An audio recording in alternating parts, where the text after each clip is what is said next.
was basically born on a theater stage. My dad is like one of the best lamp guys in the world. He showed me the world at a young age. Because we were bullied, we were a lot more motivated to do something with our lives. I'm not thinking about it. How to's that they tell, oh, you need some lighting. Light is a huge character. There's always a story, right? And you need to do everything you can. All of that should be amplifying and telling that story. That whatever you do when a client comes, you do need to do something that you are passionate about. The creative process starts before you accept the assignment. Because you need to find a way for it to connect to your soul. Creativity is not about output, but it's about input. Being able to have a high level of visualization skill is necessary, but how do you even know whether you have it or not? They don't even really themselves often believe that they're good. What is up, you guys? Welcome to another episode of June Insightfully, where we try to find our potential, unlock our talents, and get the insights that is within you. And today I'm here with, well, the most creative guy I think I know, the most, how do you say, enlightened visionary I've met so far, the Sir Plesner, Otto Plesner. And yeah, I know who you are, but could you welcome first of all? Yes. Before you introduce yourself, so because this one is turning. How I met you is over tequila, so we have to do this right. So it ends as it started. Well, I hope it's not the ending for everything, but no. There's I'm gonna pour. There's no end. No, there's no end. So I'm gonna pour you some tequila. Yes. To start this off, to kick this off. Because anyone who's watching this and knows me and you, suffice to say, we like our spirits, and this is our choice of spirits most of the time. So, skål. Skål. Cheers. Cheers. And whatever you say in, I don't know, achu. Or, you mean like in Chinese? Or in Dutch? I mean in Chinese.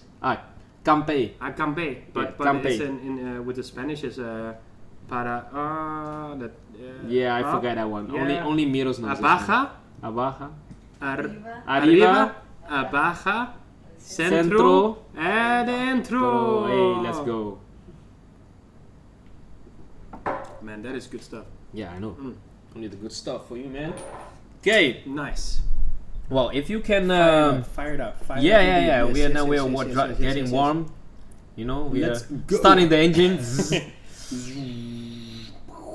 Yeah. Okay, guys. This guy's just sober like this. Just. But yeah, if you can tell us a little bit what you do, what you're going to do, what you're known for, what's been up, man. Of course, man. So thank you, Yoon, for this beautiful and wonderful introduction. I'm grateful to be here today with you. Insightfully yours, and Insightful Yoon is, I think, the most insightful person on earth, for sure. And much more than so, he is just an amazing character, person, and human being overall in every aspect of life. And you do know this show is about you, right? Yeah, but it also has to be a little bit about you. Yeah, you need to get some of the graciousness thrown back at you. Oh shit! Yeah, I'm not ready for that though. No, it will come. Like it will come, and as episodes, I will not be able to contain it. It will burst out of me. Yeah. Oh shit. Yeah. So who am I? Who am I? It's a good question. Yeah. Let me ponder about it a little bit. So my name is Otto Plesner, and I work as an artistic director for theater and shows worldwide. Make experiences and events and corporate stuff I've made, and also theatricals and a little bit of circus here and there once back in the day. And now I'm a lot into digital art and that kind of scene. So that's a little bit of who I am, what I came from. I came from theater. I was basically born on a theater stage. But what I mean, which country or city were you born, basically? I was born. Because I don't even know that. I was born in the land of Denmark. It's the land. Oh, you are? Okay, in Denmark. Yes, okay. In Denmark. In the land of Denmark. It's the land of Vikings and design furniture. Yeah, I know. I tell you, it is nice. It's nice. It is very nice. Yeah. Yes, it's very leathery and warm and and soft and tender. I like it. But I was born in Denmark. Okay, yes. So that's the answer to that. Which city? Copenhagen. Okay, right in. Okay, I thought maybe you guys, your parents moved capital. out. They didn't move around much. They Oh. just moved around inside Copenhagen. I think I my see. dad had a little trip to the countryside at one point. Yeah. He broke up with my mother. There was a divorce. My dad had that classic moment of, How old were I'm you? gonna. Oh, I was. How old was I? I was maybe at that point 8 or 9 years old. Okay. And my father had this classic kind of, I don't know, like breakup thing, and he was like, man, I'm gonna buy a 700 square meter big house in the middle of the countryside. Yeah. Was very But was it tough? it That was moment, tough. that moment. period in your. Do you remember? I don't know. Yeah, I remember. I wouldn't say it was tough, more as it was like interesting. It was like a shift because I used to live. I was 1 to 4 years old. At 4 years old, they really like got divorced, kind of, and then I moved to Sweden. Then I lived in Sweden until I was 7 years old. Oh yeah. And That's with your mom. my mom. Yeah, yeah. So then I had to learn. I learned Swedish grammar, Swedish language, Yeah. Swedish everything, and then Swedish friends, everything. And then all of a sudden, which was a good thing, we moved back to Denmark because my dad had to go back and forth all the time, and my mother was like, "Nah, it's better. They need to really be together as a family."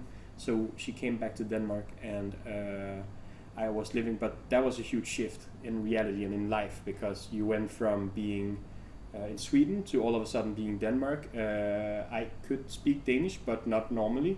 So everyone was laughing a bit because I spoke weird. So the first part was in Denmark, 0 to 4. Yeah. Not much memories, obviously. No. And then from 4 to 8 was in Sweden. Uh-huh. And then you moved back to dad. Mm-hmm. Okay. Yeah, And so then, then yeah. I do remember a little bit from 0 to 4. yeah. I do remember pouring a like a plant, like a pot with a plant in it. Yeah. I do remember pouring that over my father's face as he was sleeping. Oh, why would you do that? I don't know. I think I just had fun. I think he did not think it was fun at all. Of course, he was No. really sleeping, right? Weird.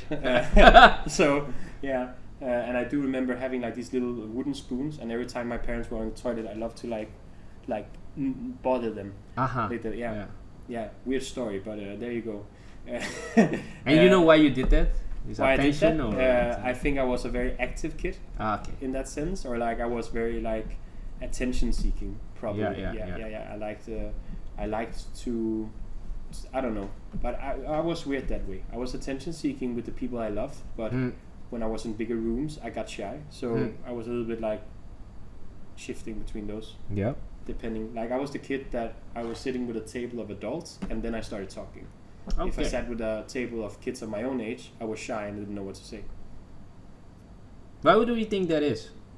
I Very in-depth question early on. I think it is because I was raised a lot by adults, and I think it's because my father is a man who is very well spoken, speaks a lot.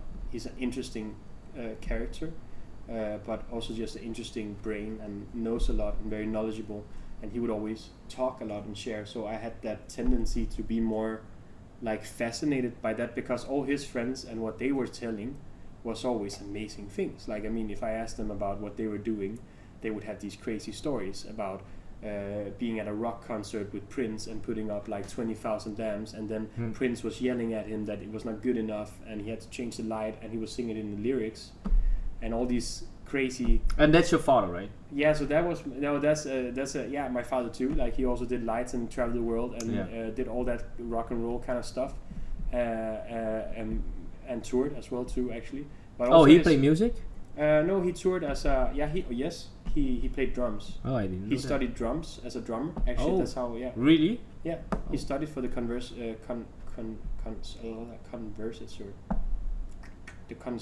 Conservative? Yeah, conservative. Yeah. He studied for the the classic conservatory of Copenhagen. Yeah, okay. And Damn. he would go up on the attic while they were having rehearsals at the theater, and he would sit there and he would and he would rehearse. And he actually cool. went to the audition. He got into the school, but he didn't like it. He didn't like the people, the vibe. It was like I think he, in retrospect, should just, if he would have been a drummer, I think. Yeah. If he got in a band and was just Yeah. like drumming like Toto kind of music, then he would be like. Yeah. But classical world was not his thing. He was more expressive, I guess. More freestyle. More freestyle, more expressive, more like. But I think he would have thrived in that environment because that's what he told me. He didn't thrive in that environment. Everything was too posh and too fancy and too like very correct, you know. So the environment deterred him from maybe turn him away his from calling. Yeah.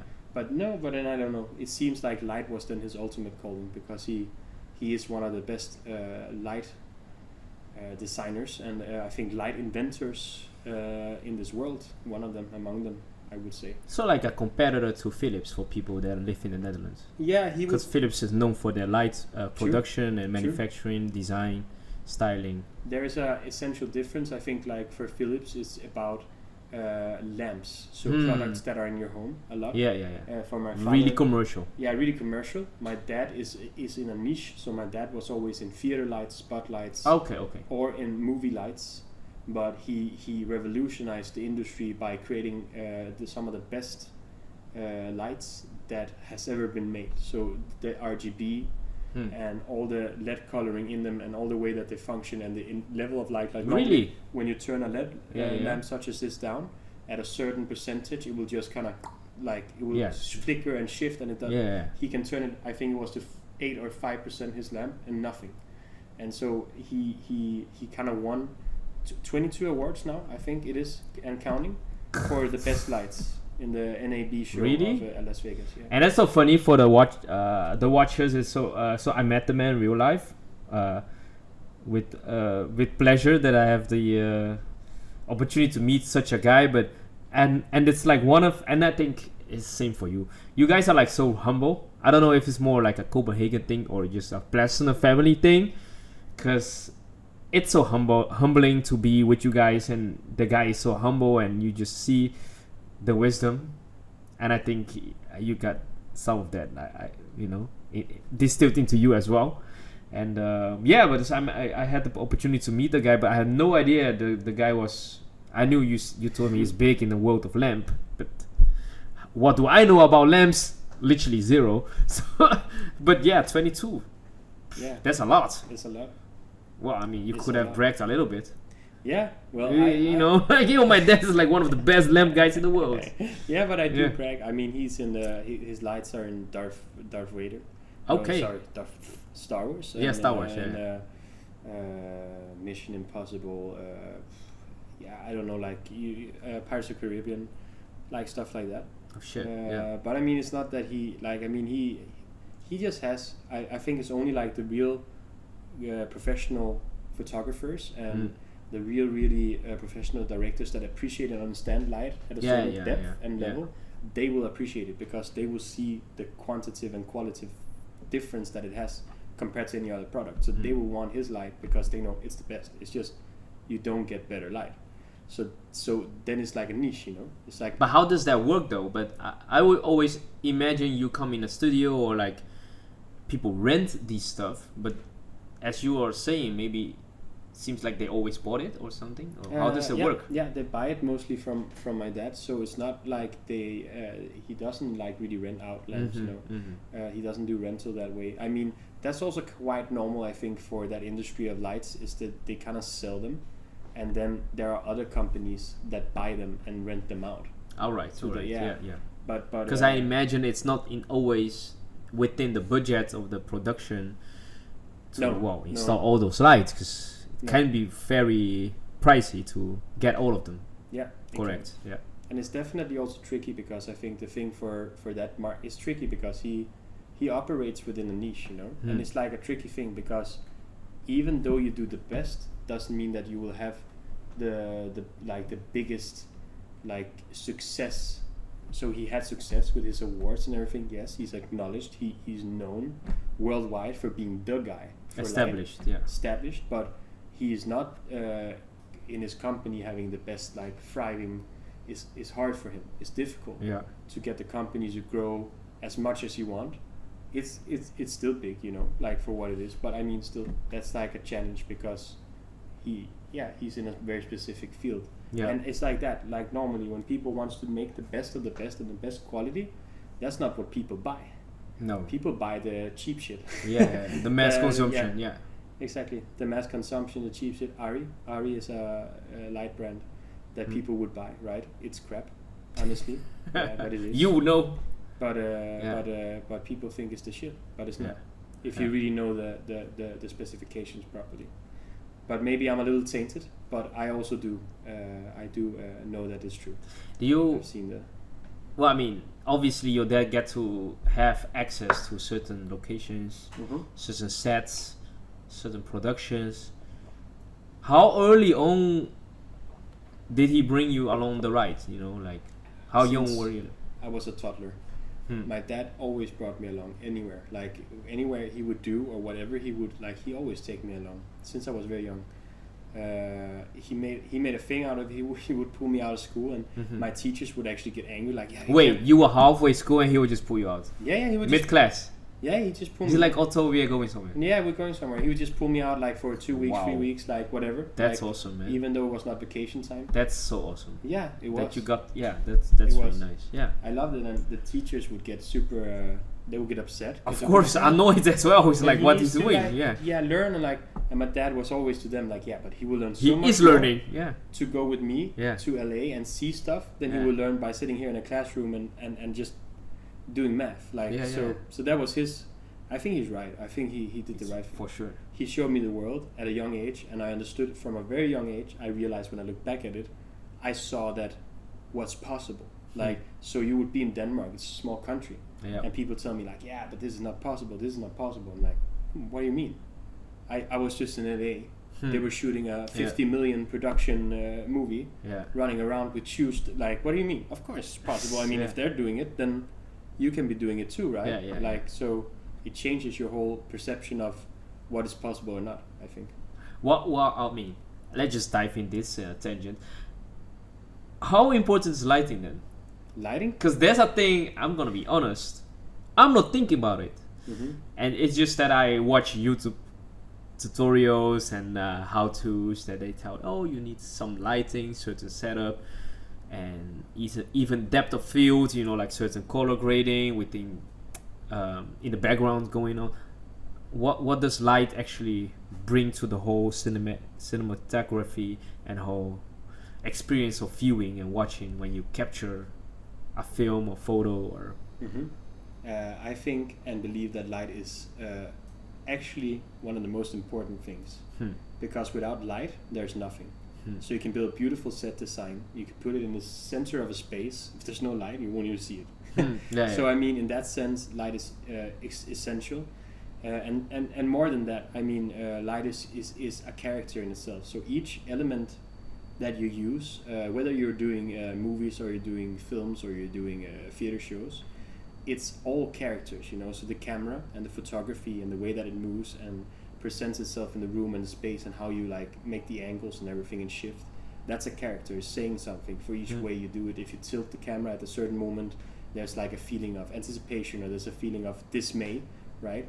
And it's the same for lighting. It's like if you shift and someone's walking down the hallway and the light is like shifting in color or changing or moving and the shadow comes, it can give the feeling of there's darkness ahead of you, or so there's like this. So for me, when at least how I work, is everything is like a character, and I think light is a huge character because it takes so much of the space, you know. Also in a film, you know, you put one lamp shining through a window, all of a sudden it's a whole nother world. Well, I mean, to interject, what do you mean light is a character? It's like you mean like a subject within the film or photo, or like it becomes a subject itself, or yes. What do you? Okay, so I mean, it's like a character. So I look at it a bit like if you look at Tim Burton's films. Yeah, you have so many like references. I still have to watch them all. Yeah. But go carry on, Tim Burton. Yeah. So Tim Burton, he made like Beetlejuice. He made Nightmare Before Christmas, and other things. He has a thing of animating dead characters into life. He would sit at like the church when he was younger as a teenager, and he would not see horror or something horrible or death, or he would see beauty.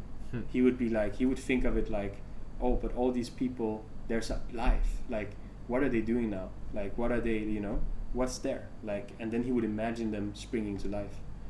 So I love Tim Burton for that. He thinks very differently, like really. But anyway, I'm getting off topic. The thing is that what Tim Burton is enabled with his movie is that everything is like a character. You see it in the way his lights are. It will actually shape like faces, or it will shape certain charismatics or symbolics throughout the film. and same for his animated characters, same for the way he uses his lenses and the landscape even. So every little single, the set design in his movies are also like characters. And I it's the same, like, you know, lighting is a character of its own. You have to think about its narrative. If you're having scenes, what is the light telling here? Like, oh, we're gonna make beautiful light. No, fuck that, that's not enough. Like, what is it saying? Like, what is the scene doing, and what is the light telling next to that scene, right? And all those narratives are binding together the stronger. So everything is always about amplifying a certain story. There's always a story, right? And you need to do everything you can through every single element that you use, whether it's acting, voice, music, lights, photography, all of that should be amplifying and telling that story. Because then you hit people. Because then they start feeling it. Because everything is amplifying it. So you basically have your narrative, your casting, and all the technicalities around it is... Can we see them as supporting cast, or how do you? All the technicalities. Yeah, like the lighting, like you say, like the lighting, the set design, the audio, and do they function like supporting cast? How do we see? No, like that. How would you approach that? I see it more like abstract, I guess, like more artistically. I see it more like if I'm writing a script, there's a guy, he's called Tom, and Tom, he wants to get married and whatever, and today he's feeling very sad because this and this and this, and this is what's happening. And so I feel the light is the same. The light is like, let's say it's the, what's it called, like the man with the Reaper? Death, the Reaper. Yeah. The light is the Reaper, and it's chasing after Tom, because Tom has a fatal disease, and he's running through life, and he has a brain aneurysm, and it can hit any moment. And every time there's a scene, maybe he stands still, you feel the light sort of moving towards him, trying to grab him. And that's the light being the Reaper. So then all of a sudden, the light is a character, and it's like affecting that part. Okay, so it eventually, if you do it things correctly and have the right setup, the light will play a character indeed within the film. If people are aware of the whole total story. Yeah, it's either character or it's emotion, right? Yeah. I'm gonna dive into this as well, because you go off so fast when you are like, and that's one of your qualities. Like I gave the example of Jordan B. Peterson. We have to. So I give the example of Jordan B. Peterson. When he's giving a talk, it just flows and flows and flows, because he's starting with a statement, and then he just goes into the talks, and usually these talks are 2 hours, and he starts off with a statement he doesn't know the answer to, but during the talk he's thinking out loud, basically. Like, if you can do it, because it's the best practice. Think out loud, and then eventually derive into conclusions and arguments against and for it. And sometimes it just takes off speed. Like, it's just like going flow, and a lot of things happen at the same time. A lot of conclusions are drawn within the flow. You do the same thing, but that's one of the thing I notice, and I want to touch on this a little bit, because obviously not all of us are born with certain aesthetic views or can visualize scenarios as much as another person. I always give the example, some people see aesthetics, some people don't. Some people can think of 100 scenarios in their mind before a decision is made. Some people do thousands, and you, for instance, I would give the example, you do like 20,000. How do you actually experience the world of like our living? And if people give you like a task to do, because you usually do set these sets, stories, narratives, shows, you have to see it before. Well, that's actually already a question. Do you have to see what has to happen before it happens, or can you do that along the way? I can do it along the way. Okay. Yeah. So it's not necessarily like you see the whole thing, like, oh, this is the whole set, this is like what's happening before. No, I don't need that. I mean, it doesn't really. I mean, I'm actually, I think, happier if I don't. Okay. Because that just gives me freedom to form and shape everything on my own. You know, I think it's like a sculpture. Who makes a sculpture? Like, right? They need clay, right? So of course there needs to be clay, some sort. You know, but what is clay? You know, and I think as a like for what I do at least, I sort of like, because my job is weird. My job is actually dreaming up stuff that isn't there.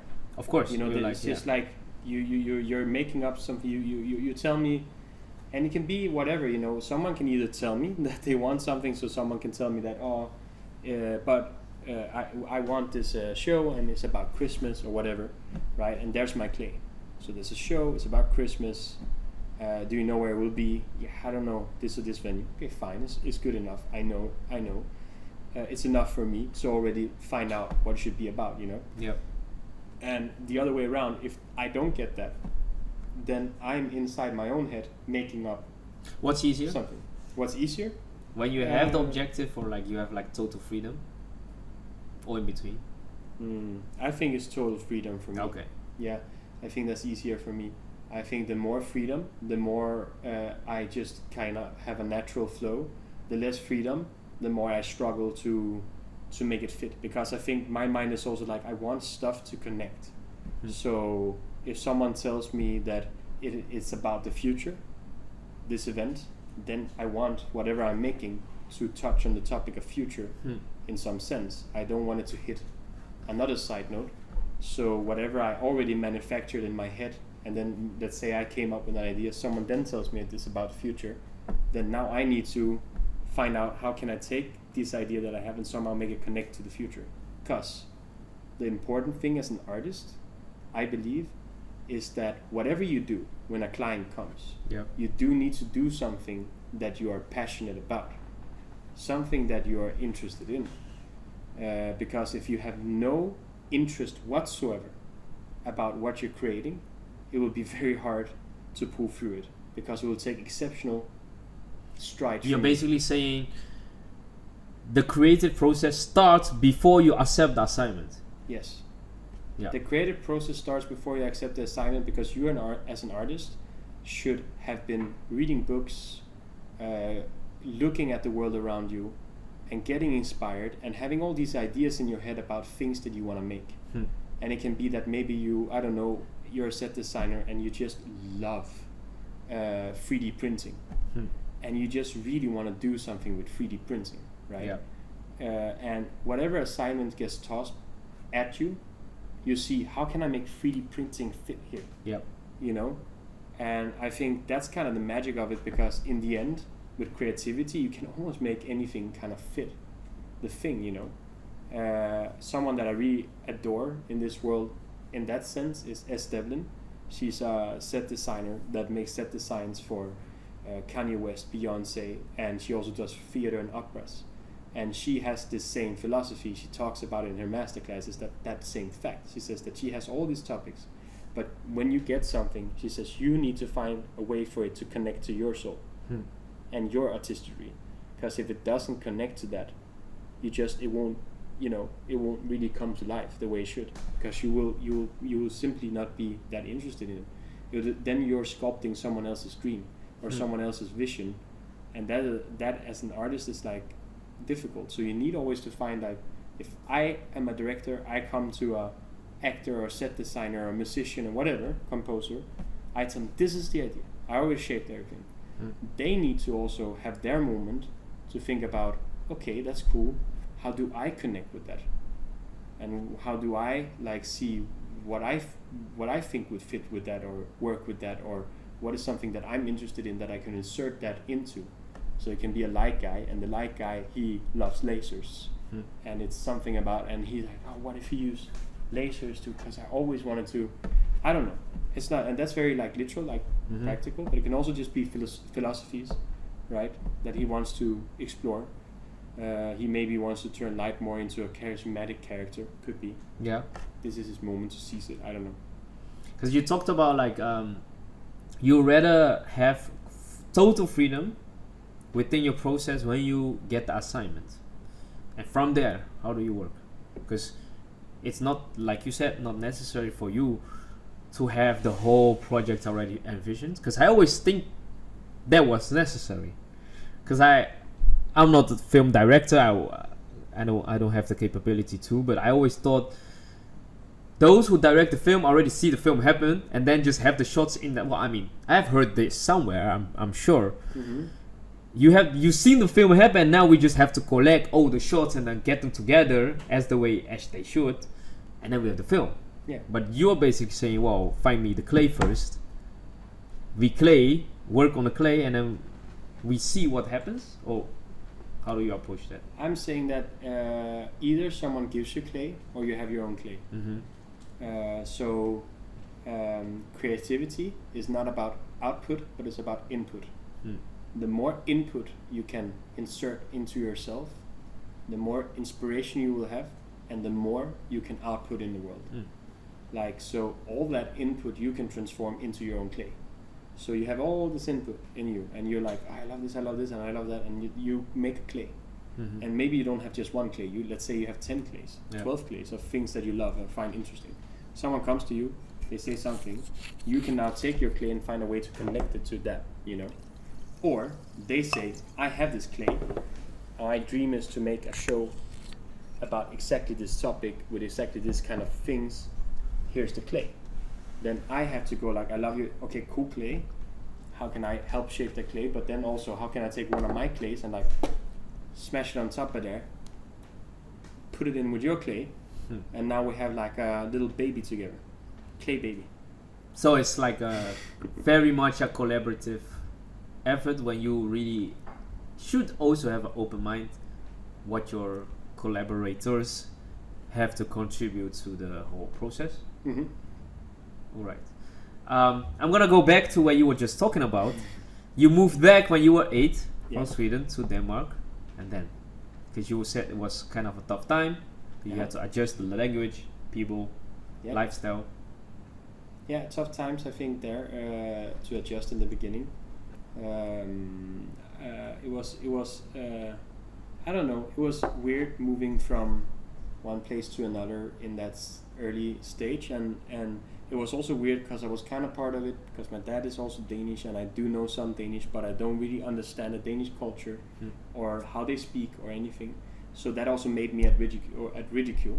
So that also made me a very easy victim for bullying, you know, because I was weird, I was different. I was like, who is this weird kid speaking not Danish but speaking Swinglish or whatever, you know. Yeah. So and I think so that had a big impact because then my next step into life became one where I was very exposed to bullying all the time. So a lot of my time in school and when I was there, I got bullied and I became like this, like victim of that, you know. And that was a tough time. I was lucky enough that at the very first day I came to that Danish school, I met one of my very good friends. His name was Jacob, and we never saw each other before in life. We looked at each other and we just took each other's hands. So it's like instant connection. And since that day, we kept together all through school, always supporting each other. And we were always the weird guys in the back, sitting and drawing stuff, while the rest were doing other things. But we were always the weirdos, you know, like had our thing. But at least we had our thing together. And then we didn't care, you know, so much always that they bullied us. With that said, though, it was not fun. Never is it fun, of course, to be bullied. Especially to be bullied for who you are as a person, because I was just like that.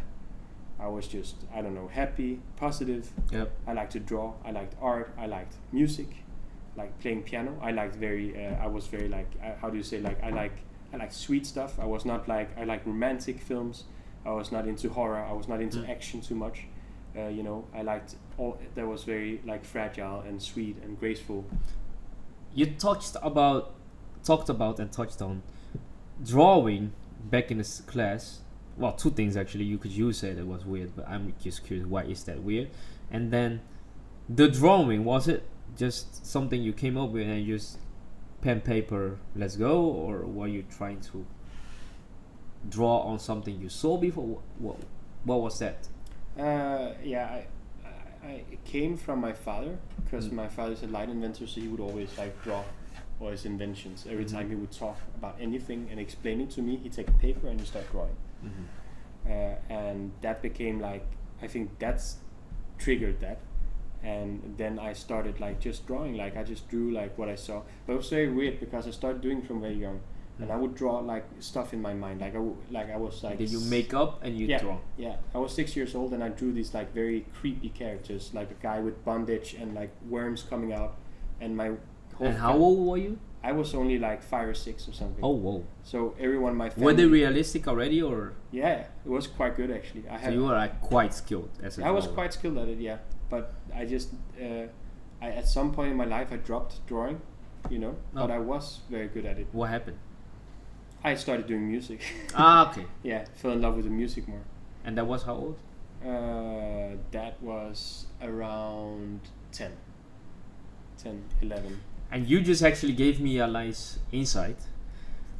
Because people always say you should always write your thoughts down. That's how, and speak them out. That's when thoughts become ideas and they have actual weight and they become reality.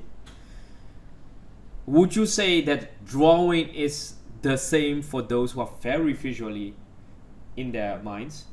That you keep your thoughts a solid, like weight? Yes. That has the same function, equal function as writing for those who think in words, because some people actually think in words and they just write their thoughts down. It just gives it an anchor and just solidifies in the world, the real world, in which like. Would you say like drawing gave you the same purpose? Drawing gives the same purpose, yes. I highly believe so. I mean, drawing is a way for people that are very visual to communicate with others. It's a tool. And it's the same, like either you're someone who can sit down and you write out a whole text and you give someone the text and they go like, okay. Or you're someone who sits down and you start going, what I mean is like this shape. And I mean this because the emotion is like that or whatever, and you draw it. And then people understand because they can see the visual of it, But I mean, for me, it was always like, it depends on what you're talking about, of course. Like, for me, I'm a lot like writing, but as soon as it's like, as soon as I want to explain really something, like how I envision a set, or I draw it. Or if I'm talking with a light designer, and he's like, what do you mean?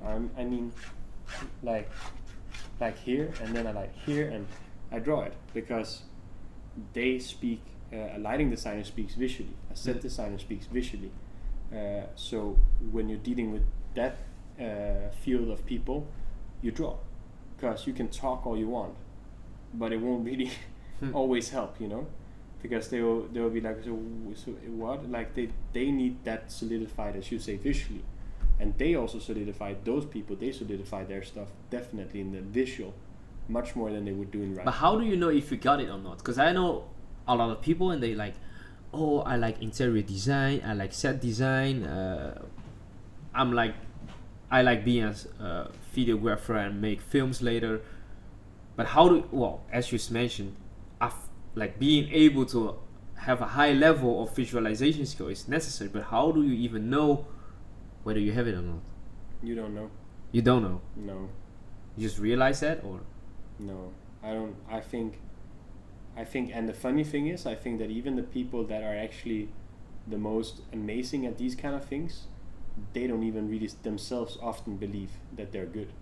You'll find it very often in life. You talk to people, and they'll say, no, I'm not good at it. I'm not good at it. I'm like, what? You're amazing at it. And funny enough, it's usually the people that are the best at it that will say that. And the people that are sometimes actually not really good at it, they will be like, I can make I am amazing at it, there's a thing there. I think it's because people that really have like a lot of intelligence and like they overthink a lot, and they overthink everything, and they think like, is it good enough? Is it really? But really, is it? So they spin into that, they spiral, and then they're always questioning whether what they're doing is good enough.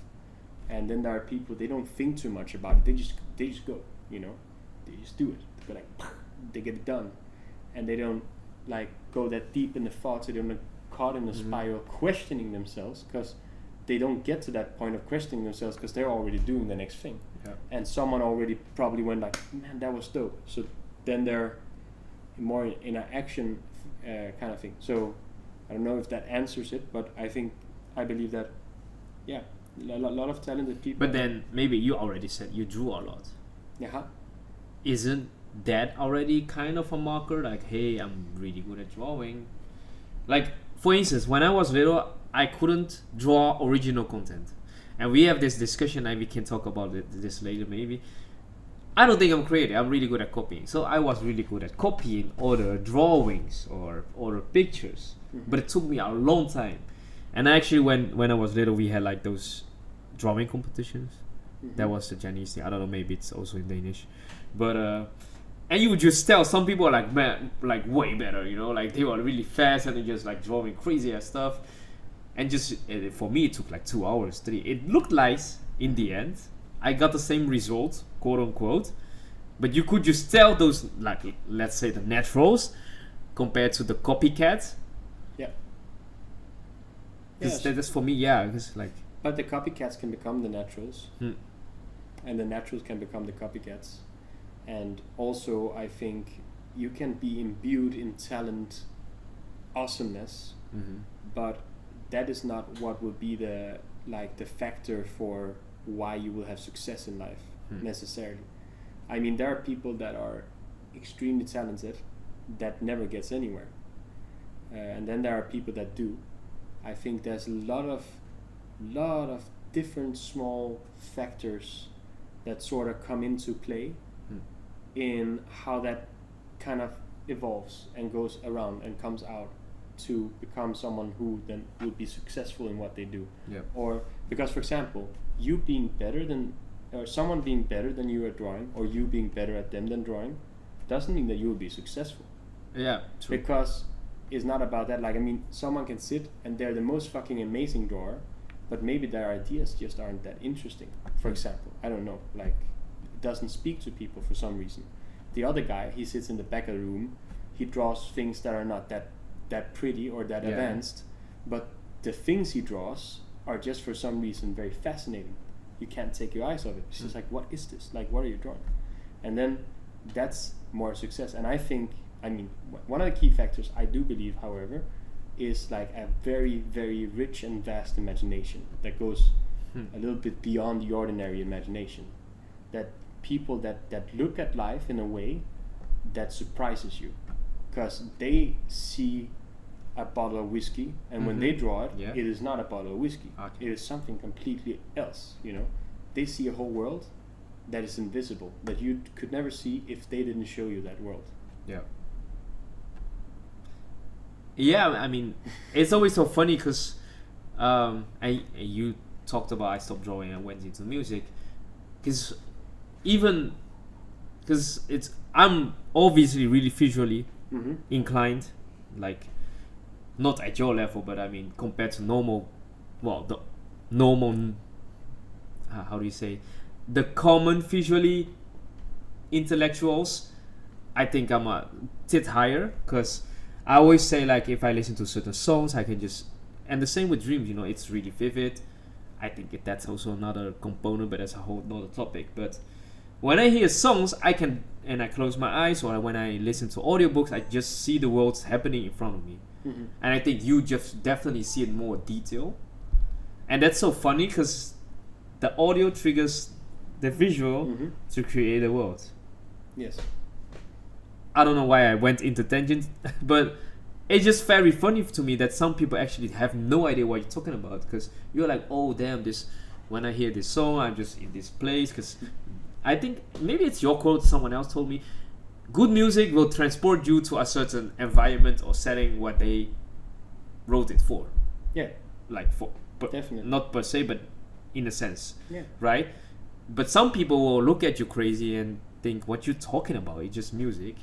And it's nice or not nice, but what do you mean I'm in this set and I see tall grass and I see water in the distance, I feel the summer breeze. How is that for some people? Why is it for some the normal thing, and for some people it's like crazy because they really can see it? Well, I think some are just born with an enhanced sense into that, right? So it's a bit like, I don't know, like dogs. They can smell 10 times better. Yeah, well then, and there are also people that are just born with a DNA, right? From a heritage of others that just amplifies those senses. But one thing annuls another always. So maybe, for example, you are extremely visual. Like you close your eyes, you listen to a song, a whole world appears, a whole universe. But then there are maybe other things, let's say math. You suck at it. So it's like, or you are amazing at math, but you suck at. So I mean, there's always like this beautiful, I find, balance in life in that way. Like, you can't be amazing at every single thing. No. There's always like one thing sort of a little bit cancels out the other. So if you're like very good at this, then there's other stuff you're not that good at. But it's also, I believe, because when you want to become very good at, if you want to become amazing at playing the piano, you need to play piano 7 or 8 hours a day, maybe more, right? You have to play a lot of piano. You went into music, then you probably, there was 10, so you went to middle school, high school. Did the bully stop then, or? High school, no. Oh, didn't stop. Still went on. Went better, got some different circles where I was not bullied, and actually I was kind of like in a different, like popular actually in that circle. But in other circles I was very unpopular and still bullied. What was the difference between the circles? I don't know. I think. Why would one say like, yo, you're the man, and the other says like, no? I think because the one that I was the one that I was in a good circle of was people that loved musicals and shows, and I was really good at that. And I think people maybe had admired me a little bit, because I was cast as the lead role on 2 of those musicals, and I did the lead role. This was middle school. That was high school, exactly, middle school. And I think then I didn't know that back then, but I think then they maybe admired me a bit and thought like, wow, he's really. And then I became like a bit in that scene popular. But in the other scene, I was a loser because I was singing in musicals and I was a faggot and I was a gay person. I was all kinds of stuff. And so then you get that part of it. So it's like that makes you popular there, and then with all the cool kids, you're not cool, and I mean, I'm not sure that at that period of time I had a rough time, but I'm not sure it was about that. Like, I don't think it was about the bullying necessarily. I was just like struggling to find my place more. But I didn't really at that point care about the bullies anymore. I was like, had 9 years of experience with it. I was just ignoring them like, whatever, dude. Think what you want, man. Did it help eventually when you went into the business life and adulthood? Because the world is hard. Yes. Everyone that's living it knows it can give different turns, give you a boatloads of stuff that you really don't like, all at the same time, and then some. So would you say you grew like a thicker skin, or? Yes, I think I grew a thicker skin. Did it help at all? Like, did it have advantages? No, it does. Like, I mean, being bullied has a big advantage. I talked with one of my good friends who was also bullied, and we realized, both of us, that a part of our success in life comes from bullying. Because we were bullied, we were fueled a lot more. We were a lot more motivated to do something with our lives because we're gonna fucking show them. They're gonna regret, and one day I'll be better, and I'll be stronger, and I'll be popular, and you won't be, because I made it. You get that in you, like, this just happens, and that fuels you, and it turns you into a way that eventually, if you hopefully get it the right way, you are, every time someone doesn't believe in you, or someone bullies you, or someone is against you, it just fuels you to prove even more that you can. So if someone tells you, I don't think this is possible, or I don't think you can do that, then for me, if someone does that now, I go like, okay, I'm gonna show it. So it becomes your fuel. It becomes my fuel, yeah. It becomes one of the drives that pulls you forward to create more better things. It's an exhausting fuel though, because it drains a lot, like it takes a lot too, I think, because you have a lot of emotion tied in with it. So, but it is a factor that drives you forward to separate yourself from the rest, and to be exceptional because you have something to prove. to the world. You have something to prove to all those people. And the funny thing is, you'll never prove it to them. You'll never meet them again. It won't, but it just instills it in you. Like you get that. Like you get and it never goes away. I still have it. Like, it doesn't go away. Like somehow it's just there still. Like you're. Yeah, you basically rewire your mind to think differently. That's something that would set you back and make you doubt yourself. You use that as a motivational factor. Mm-hmm. That is one of the few that gives you like the will to do better and create better stuff. Yeah. Like rethinking your mind, so any negativity is actually positivity, which in the end results to results that you can actually. Yeah, it's like that. Yeah, it's like that.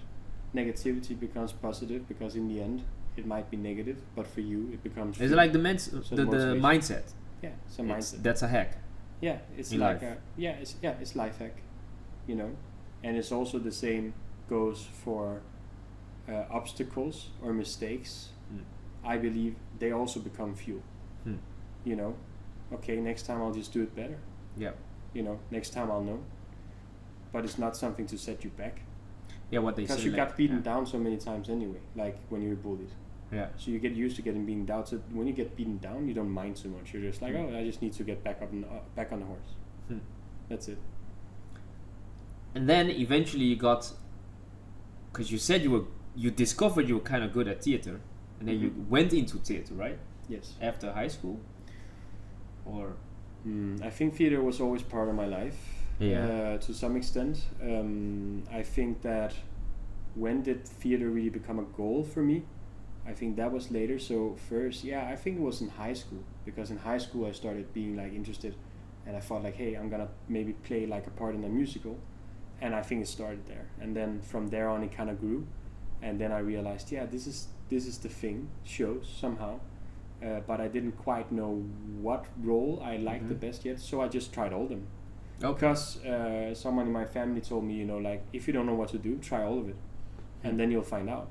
But if you don't try, you don't know. So just, if you think like, oh, I want to be a pianist, try it.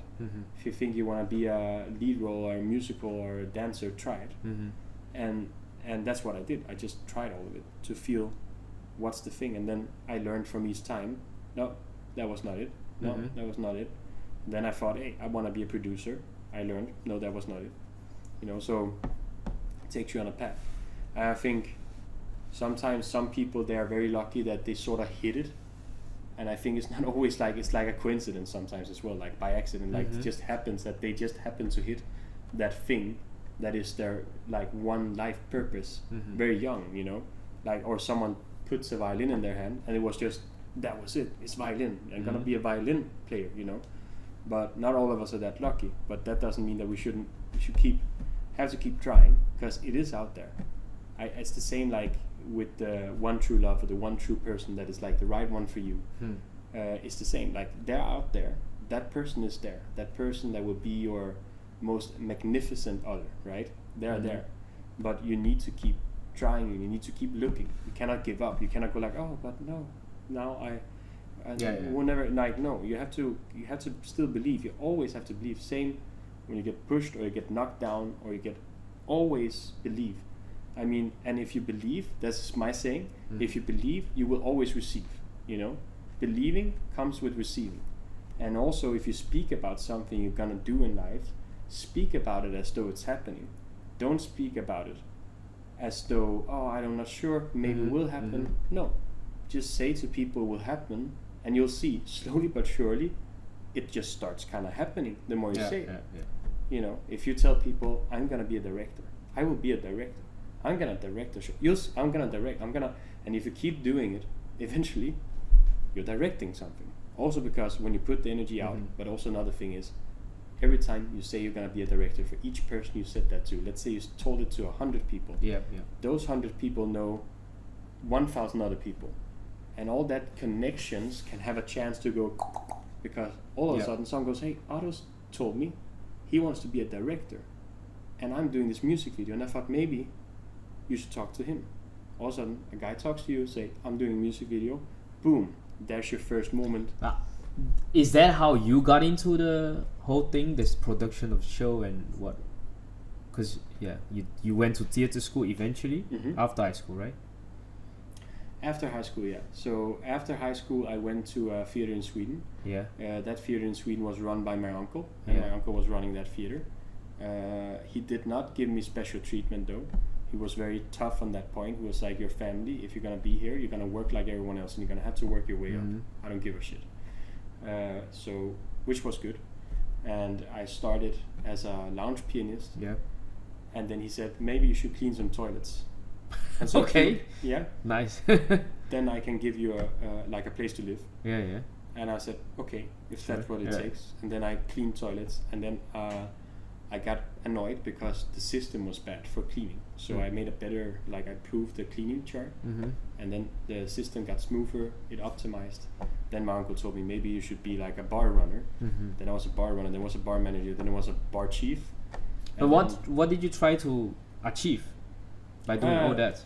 I didn't have a goal there. Okay. Yeah, you just wanted to work and earn some. Just wanted to work, earn my keep, and also I wanted to do my best. If I'm doing it, I might as well do the best I can.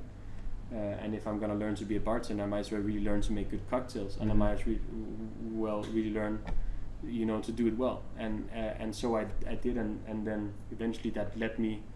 And I also danced on the stage at the evenings. Yeah. So I was also dancing on the evenings. Actually, it was burlesque, so I was dancing and kind of stripping in a way. Magic Mike before Magic Mike. Magic Mike. Oh my God! I You was gave the doing idea. it was kind of crazy, and I was doing some lead roles in some musicals, and I was doing the manager job at the theater, and bartending, so a little bit of everything. Jack of all trades. Jack of all trades. In the theater. But I was exploring. I was young. I was just kind of jumping into everything. You could have given me at that age. You could have told me you wanna do lights, okay. Okay. And if that would have happened, maybe my path would have been different. But it's just that whatever came at me, I just okay, let's go. Let's see, And so I was doing all that stuff, and then I was the manager, and then I started realizing that maybe I should be a producer. Maybe I should be the guy who makes all the shows happen. Yeah. Back to stage, because I realized one thing after that period is that I don't want to be on stage. It's not my my space. And so But then eventually you went to New York. Yes. At one point in your life. Yes. Why was that? My uncle shut down the theater. Oh shit. Okay. He was just done with it. Oh, okay. And it took a year to shut it down. He told me I should leave.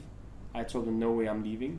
I'm finishing this with you. Yeah. And I'll be here, because everyone left him. Everyone that was there when there was money, they just disappeared.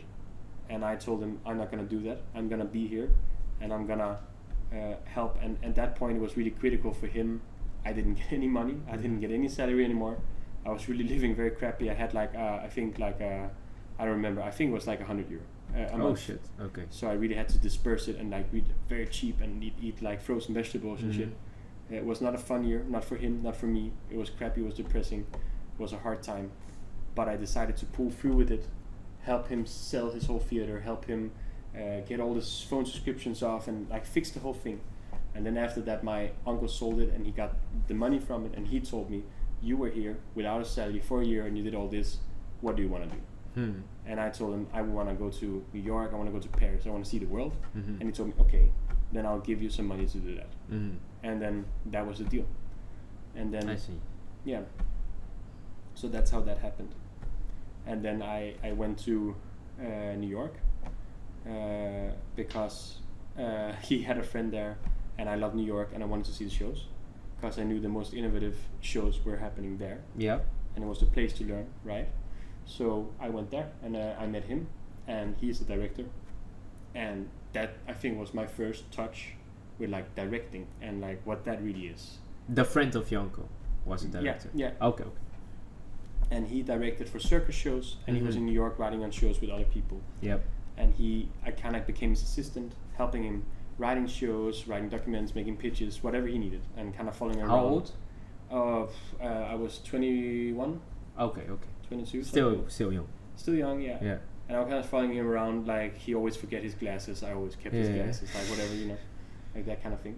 And then at some point, so I was doing that thing, and then I was introduced to the whole world of all these new innovative theater shows like Mercy Theater, Punch Drunk, Broadway, what have you, clubs, the whole shebang, and I learned a lot from him. He was extremely creative. Tobias, who I love him. He was amazing inspiration and mentor to meet, because he's this completely free spirit, and he's crazy. He thinks fucking crazy. He's like, I don't know, like, what if we have 3 girls and we line them up, they're all naked, and then we have a guy dressed as a unicorn, and he paints on their pussies and their butts, and he puts them on a blank canvas, and there comes a painting, and we hang it on the canvas, and then we have a guy going for an auction, selling one of the paintings of the pussy in the show. I was like, what? Is that a show? And that happened? Yeah. Damn. Yeah, so he made this kind of stuff. Yeah. And it made me realize, it got me into the world of avant-garde and into the world of neo and all these kind of like different genres I didn't know of before, that was kind of pushing the limits. And I just kind of loved it. I loved the edginess, like raw and a little more crazy stuff, you know, as well. And I felt like... What of that resonated with you though? I think it resonated with me because sometimes I felt that other shows are saying it's so boring. But it's interesting sometimes when you push things a bit, you know, because you confront people a little bit, you wake them up. And it's not about doing it in a way where it's nasty or weird, or it's not about that. It's just about it's just about, I don't know, it's like if you look at a painting of Dali, it's amazing because it's so weird as well, you know. It's like, what is this? What am I fucking looking at, you know? And it's the same sometimes with these kind of things, because the one that I just explained to you, even though it's strange, there is something to it, you know. It's called Pussy Butterfly, and there's the beauty of the woman, and there's the painting, and there's the auction there, and like there's a whole, like, if you really go into the layers of it, there's something there, you know. There's emotion, there's like something interesting, right? There's a topic, there's something there. So I mean, yeah, how do you say it? Like, it's more rebellious, I guess, like more rebellious artistry, and I kind of liked that part. But what I think I like the most is, or what I learned from him and from my uncle, to be honest, both, is just being fucking crazy. They're both crazy. My uncle's like, gonna make a burlesque theater, have naked people run around there, and everyone's gonna kiss each other, and it was just crazy, you know. And the shows they made was crazy. It was like Santa Claus coming in with a big dildo, like fucking someone at a scene, and like it's like very. Now you just trigger something. So I recently went to one of my first, theater shows. I guess they were nowhere near the professionalism as you were talking about with your uncle. They were students, and one thing what stood out. First of all, the demeanor and the behaviorism and how they act and how they were talking, how lively they are, like really in touch, like with their being, if you will. I always call them like awake people. They also mentioned, well, first of all, I'm always curious, are all creative people, theater people like that? Just when other people meet them, if regular people meet theater people, will they always describe them as crazy? Is that what thing? Because I already like, I see them, I'm like, oh, it's like a little bit of an essence what Otto sometimes is about, and Jarto, and there's another friend of yours. So that's a thing I already noticed, like, oh, but I don't see them as crazy, just people, that's what people do. If they don't understand something, it's just ridiculous or crazy or wild or bullshit, and they don't like it because you don't understand it. Yeah. So are they all like that? Or do you have like timid people that are just like, yeah, I'm in theater, that's it? I mean, you do have timid and more like dull people in the theater too, yes. But I would say 80 to 90% of them are fucking crazy, yes. And then the second thing, they were describing their first and second years where they all have to do their own installments and shows and theater plays. But they were always very, well, a little bit grotesque, pushing the envelope. Yeah. Why is that? Why? Why is that like a thing that they all come up to, and as you were describing your uncle were doing as well? And earning money from it as well. Yeah. So why is that kind of a correlation? Theater people have a tendency to do that because there's also in the tradition of theater to be experimental. If you look at commercial shows, and a lot of what comes from commercial shows started at a theater usually, with a couple of guys and one projector and a very weird director and a girl naked, and they, I don't know, explored, and they came up with these things, and then let's see, some bigger corporate thing sees that and like takes the essence of it and blows it up in scale.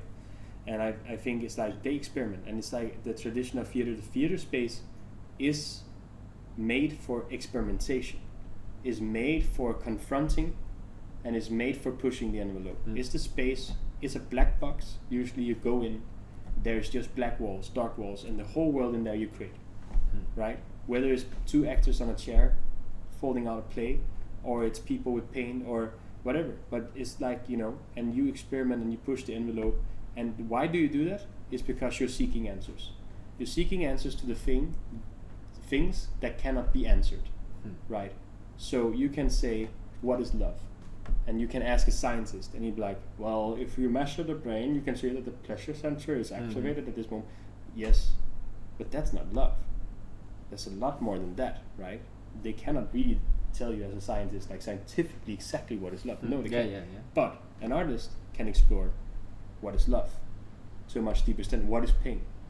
Or what is these untangible matters, energies, things in the world? What are they? You know? And push and they need, I think, sometimes push the envelope very far to really get to a point where they can kind of get an answer, you know. And it's the same if you experiment, like as a scientist, you sometimes need to go very far, you know, and go very nuts just to get an answer to a certain thing that you're exploring, or that's something that you want to achieve scientifically. You need to go very far, you know, into one direction to get that answer. So that is, I think, why that tendency lives in the theater world. Is it like what you say, the clay thing, and that these people are just drawing in real life because they have a question and they want an answer, like what is love, and let it play out. Yeah. Let's explore real time. Yeah. With some thought, and hopefully come to a conclusion. Well, what we think the conclusion is. Yeah. And hopefully the audience can receive that. Yes, and they take the most challenging topics that are there. Also, usually the topics that are taboo or things that people do not want to speak about. Yep. You know, they take that, and then, like you say, they put up a thing and they go, let's go, let's see, let's explore. And it's so funny because nowadays we live in the cancel culture, as you are aware. They will never cancel comedy or theaters, but there it's the source of, like you said, things that are really pushing it. Yeah. And maybe that's what you mean, like as a society we kind of need these outlets. Yeah, I as believe like we do. a thing we separates our humans from the AIs, kind of. Yeah. And it's like coming up with things that we cannot solve logically or scientifically, and then let it play out. I mean, culture connects people. Yeah. You know, makes people think. I mean, the thing is, like, let's say you have a village, and in that village it has all the stuff you need. It has a butcher and it has a grocery store and it has all these things. But there is no culture. There is no music. There is no dancing. There is no theater. There is no movies. There is nothing of that sort there. Even poetry, no. Not even books almost. And if there's a book, it's just a manual, right? Like, if you really try and imagine that, it's basically just emotionless, right? So I think, and also it becomes an issue because there's no one questioning things. So like going like, why are we here? Why are we building this city? Why am I a butcher? What am I doing on this planet? What is my purpose? What is your purpose? What is the purpose of having kids? You know, why are we even fucking alive? Why do I breathe? Why, you know, all this stuff. And that's what's that for, and that's there for. And also, I think, big thing of it, if you look at art overall, it connects people all around the world. No matter who the fuck you are, if you're at a concert and it's good music, you're dancing, you're hugging, you're doing all kinds of weird stuff you normally would never do with people. But you do it when there's that music, you know. So it just kind of binds us together and kind of reminds us that we're one, and that we're not as different as we always think. Like, you know, because we have this tendency of like, I'm an individual and I have the, and there's all, and I'm not like the rest, you know. And in some parts that can be true, but in the essence of it all, in our souls and stuff, we are very alike, you know. As humans, we have the same things. We all dream, we all long, we all hope, we all cry, we all have pain, we all have trouble, and we all have love, and we all have all these things, right? And I think it's important once in a while having that connection with others and remembering that for a moment, you know. And that's what culture and art gives you. Now, what is art to you? Art to me? Oh, I think art is what I was just describing. I think it's that's something like that. I think art is simply expression of emotion, you know. So what I think is that, or what I believe is that we explore emotions. Scientists explore topics and explores algorithms and explores the world and the materials in it and so forth. We as artists, we explore emotions. We are the scientists of emotions, so to speak, right? Like, we can trigger sadness, we can trigger joy, we can trigger happiness, we can trigger melancholy. We have all these things, and we play. If you had your head there and I had a piano in front of me, it's like I can play it and I can just put you through a spectrum of emotion. That is what we do, kind of, you know. And I think so. For me, art is about emotion and expression and freedom as love too. It's also about freedom, because in the essence, like, there can be so many limitations in the world, you know, but no one can never take away from you to write, to do poetry, to do music. No one, no matter what happens, even if you have Hitler invading us again and putting us in prison cell. You see all the book, and I forgot now what the book is called, but from the guy in the concentration camp that goes inside his head and figures out the psychology behind everything. Carl Jung? Yeah, Carl Jung, I think. Yeah, so, and writes that book, like, even there, right, that persists. The archaeological or something? I don't know. I forgot. Yeah. I forgot, to be honest. I'm not even sure it's Carl Jung, but well, it's a cool book, but the thing is that, like, same goes, you know, like, that's the thing, I think, with yeah. All right. And we actually have this discussion a lot. I call creativity when you come up with something novel. So, for instance, a painter having a blank canvas, drawing something that doesn't exist yet. A musician playing on a piano, going off a tangent of a melody that doesn't exist yet. But then you say that's not necessarily true, because you sometimes call me like creative. I'm like, no, I'm really good at synthesizing things that are already existing. So what new things am I creating? Can you like dive into that a little bit? When are you like, what is creativity, and when are you really creative? Creativity is like a huge database, right? Yeah. So I mean, it's like, that's what I mean when I say, like, you're synthesizing. Because there are a bunch of people that really are not creative. Yeah, we can agree on that. That is true. Yeah. There are people that are not creative necessarily, but the thing is, like, there's an art to everything. So there's an art to sport, there's an art to drawing, there's an art to music, there's an art to there's even an art to calculations, right? I mean, even sitting down at times and making a budget, there's a lot of creativity there too, because you're just coming up with numbers, right? You're coming up with and we need this, so therefore we need a technical producer who fixes that part. Like, I mean, you're coming up with it, you know, and maybe there's like some stuff of it is rooted in reality and quotations and talking to these, but a lot of it is also something you really come up with, you know. Maybe, for example, you say, like, okay, so how do we get paid for this? Or we call it concepting. So we're getting paid for a concept. Right? That's also creativity, I believe. Just there's different kinds of creativity. There's emotional creativity, and there's like more like what's it called, like calculative creativity. There's problem solving creativity, right? Like people that sit down and you tell them a problem and they like, oh yeah, you can do this, you can do that. For example, for me in shows, you find that a lot, because I think of weird shit. Yep. And I come and I say, like, I want this like huge massive curtain, and it's like very big, and it's like a wave of oceans that hangs and breathes with the air along, and blah blah blah. then this guy who will sit there as a production guy will sit and say, okay, so this is what you dreamed up. Now I have to see how can this become real, right? Is there a curtain like that? Can we put fans that can make the air move that way?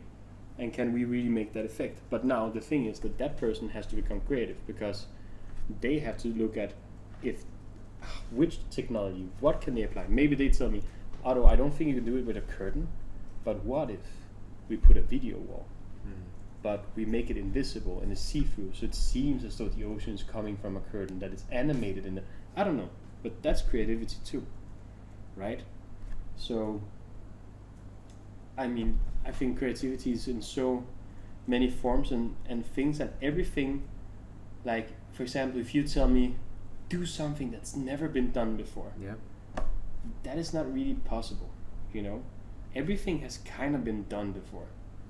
But, and then people can say, no, but there was this thing, and I was, no, because there was probably something before that was kind of like that it was derived from, you know? So a lot of patterns are always kind of repeated in things.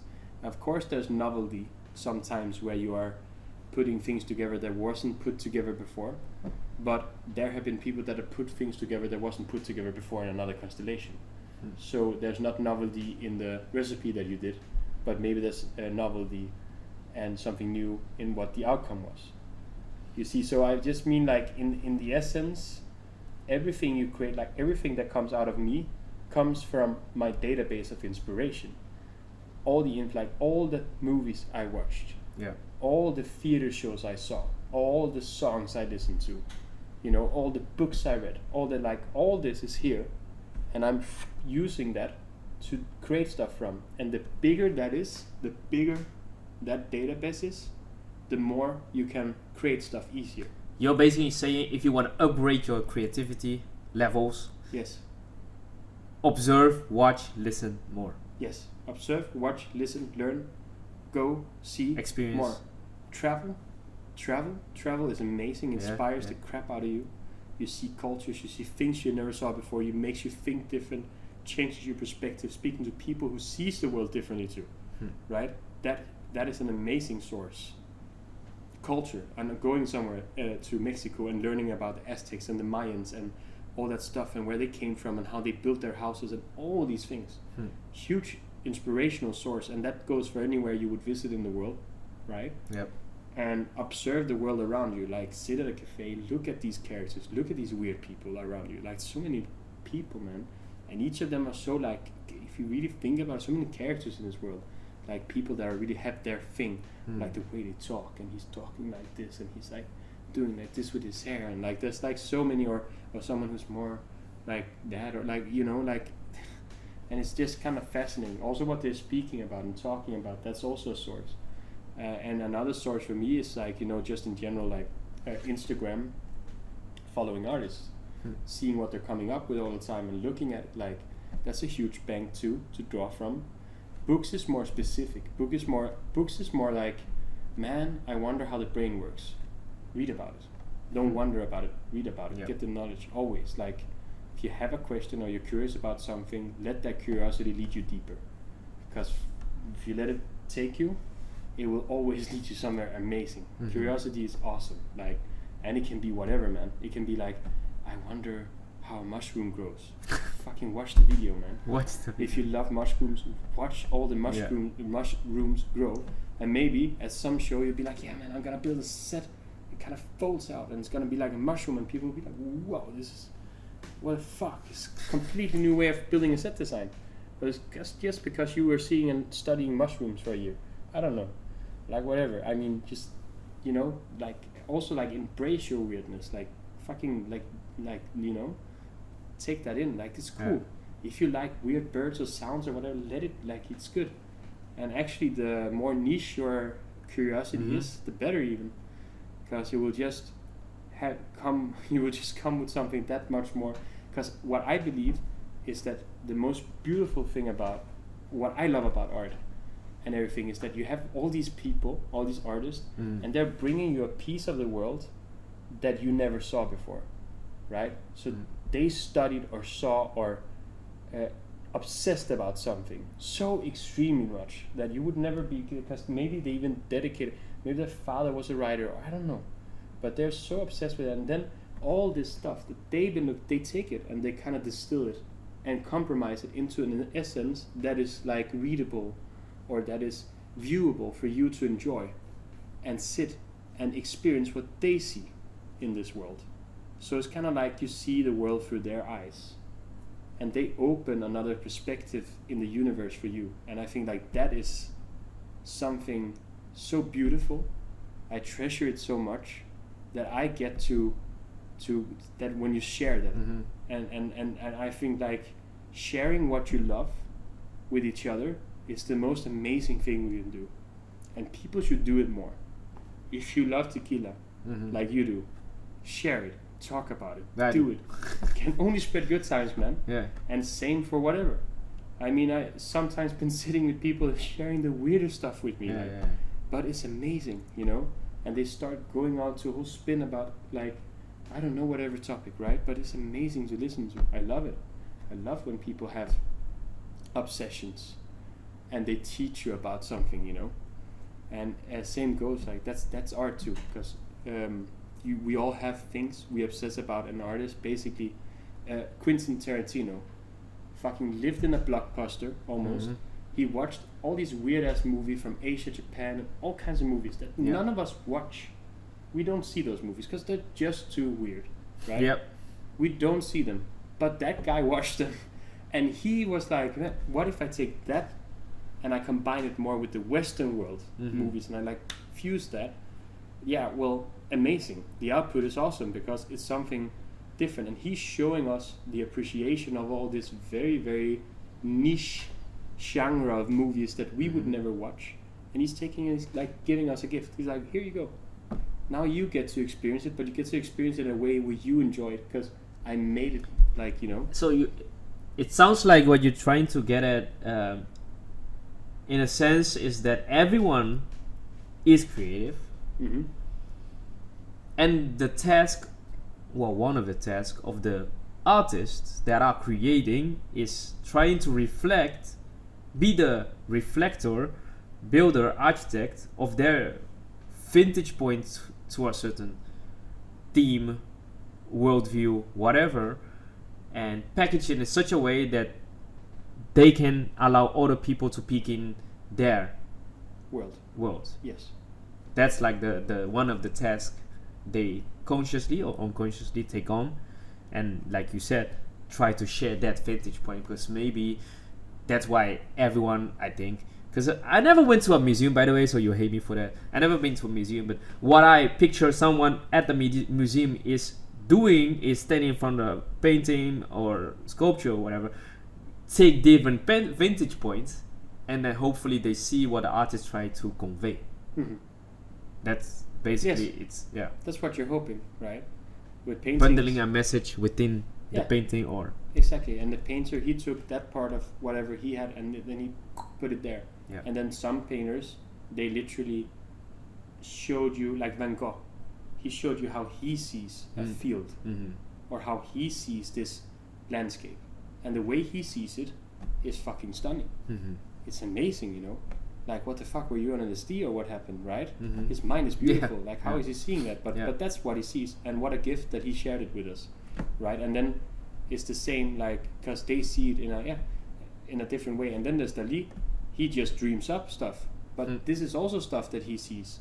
And instead of capturing a landscape that he saw, he's capturing his dreams or his stuff or his thoughts and trying to make it tangible and put it on a canvas so we can peek into his mind Yeah. and see what's going on in there.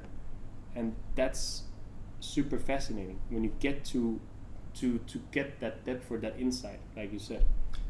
And that's a nice follow up to what you're saying, because I meet a lot of people, and it's so funny because they always somehow come to a crossroad.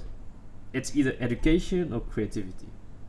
Most of the time I see people like they're either like into drawing and they want to become awesome tattoo artists, because I actually know someone that does that. Whether it's filmmaking, like you eventually gonna see like, hey, this hobby because people always call it hobby before you start earning actual money. Is it gonna take me somewhere, or I'm gonna choose the safe route, finish the education, get the paper, and get the 9 to 5? How would you advise someone that's at the crossroads? Because that person probably hears some compliments from their friends, like, whoa, you are really good at singing or drawing, like maybe you should pursue something in that, or whoa, the photos you're making, like, that are stunning, and that person might be, oh, but there are so many people singing, making awesome photographers, who am I?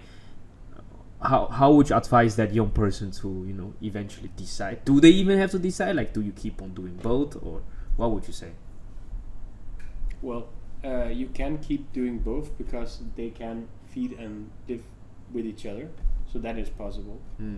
But I do believe, however, like, what I would advise people is that if you wanna go for your hobby, and then hobby for me equals actually dreams, because it's usually people's dreams. Like, I want to be a singer, that's their dream. I want to be an accountant, not so much my dream, but it will give me money, right? Okay, so crossroad education, do I do that or do I do that, right? Then I think my answer to that would be, are you willing to fight? Are you willing to overcome and take all the obstacles that will come with choosing your dream? Because make no mistake, it won't be easy, and no, you will not, you will face obstacles, and yes, it will be every day, and you will have to overcome challenges that you couldn't even imagine probably, right? So are you willing to fight for it? Then go for your dream. Are you not willing to fight for it because of whatever that is, because it just doesn't matter that much to you in the end? Because in the end, what matters more to you is stability, is to be with your family and have some kids, and I don't know, enjoy that part of the richness of life, because that's also a beautiful part of life, right? Is that more your passion? Then then choose that path. But then again, you're still choosing it. So I think always choose your passion, right? Like, go for your passion, because life is too short. And I mean, life is just too short to not try. And you don't want to be the guy who's sitting in a chair being 80 years old and being like, fuck man, I never tried. Also, you don't want to be that guy 30 years into a marriage going like, shit, I never tried this, and then you make a divorce and you're running out to become a rock star at 50 years old. You can do it though. I say, like, better to do it than to never do, like, always do it. But I mean, thing is just like, it is better to go for it before that, happens. Don't let yourself get like imprisoned by the frames that has been constructed by society or friends or actually family. So I would say your biggest enemies are not always society, because people always blame me, like, the education system, society, and whatever. And like, I mean, the society doesn't really care that much. I mean, whatever you do, if you find your way in doing it, they're not gonna come chase you down and put you in prison for wanting to be a singer. So it's not, they're not that bad. They just built a system that favors some stuff, right? So, but family, your friends, they can be enemies. And the thing is, if you want those things to happen in your life, surround yourself with the people that will make it happen for you as well. If you're hanging out with the wrong people, that can have a huge impact on you reaching those goals. If you're hanging out with people that are negative, if you're hanging out with people that tells you you're unrealistic, that's not something you can do. You cannot be a singer for a living. You need to trash that person. You don't even think about it for a second. Just like, gone. But how do you know when you're not maybe just delusional, that you really don't got it? Doesn't matter. How do you even know? Doesn't matter. So you say, like, maybe doesn't matter. Just go for it. If you're delusional, then you're delusional. Cool, that's you, right? I don't know. Like, then make an advantage out of being delusional. Then be the most delusional person ever, and use it to your advantage. I mean, just be you. Don't make others confine you into being something you're not.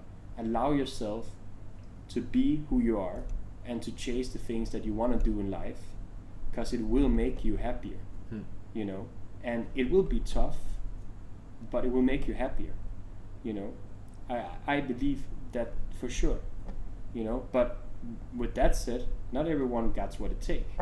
I see a lot of people fall. I see a lot of people stop. They are not persistent enough. They are not disciplined enough.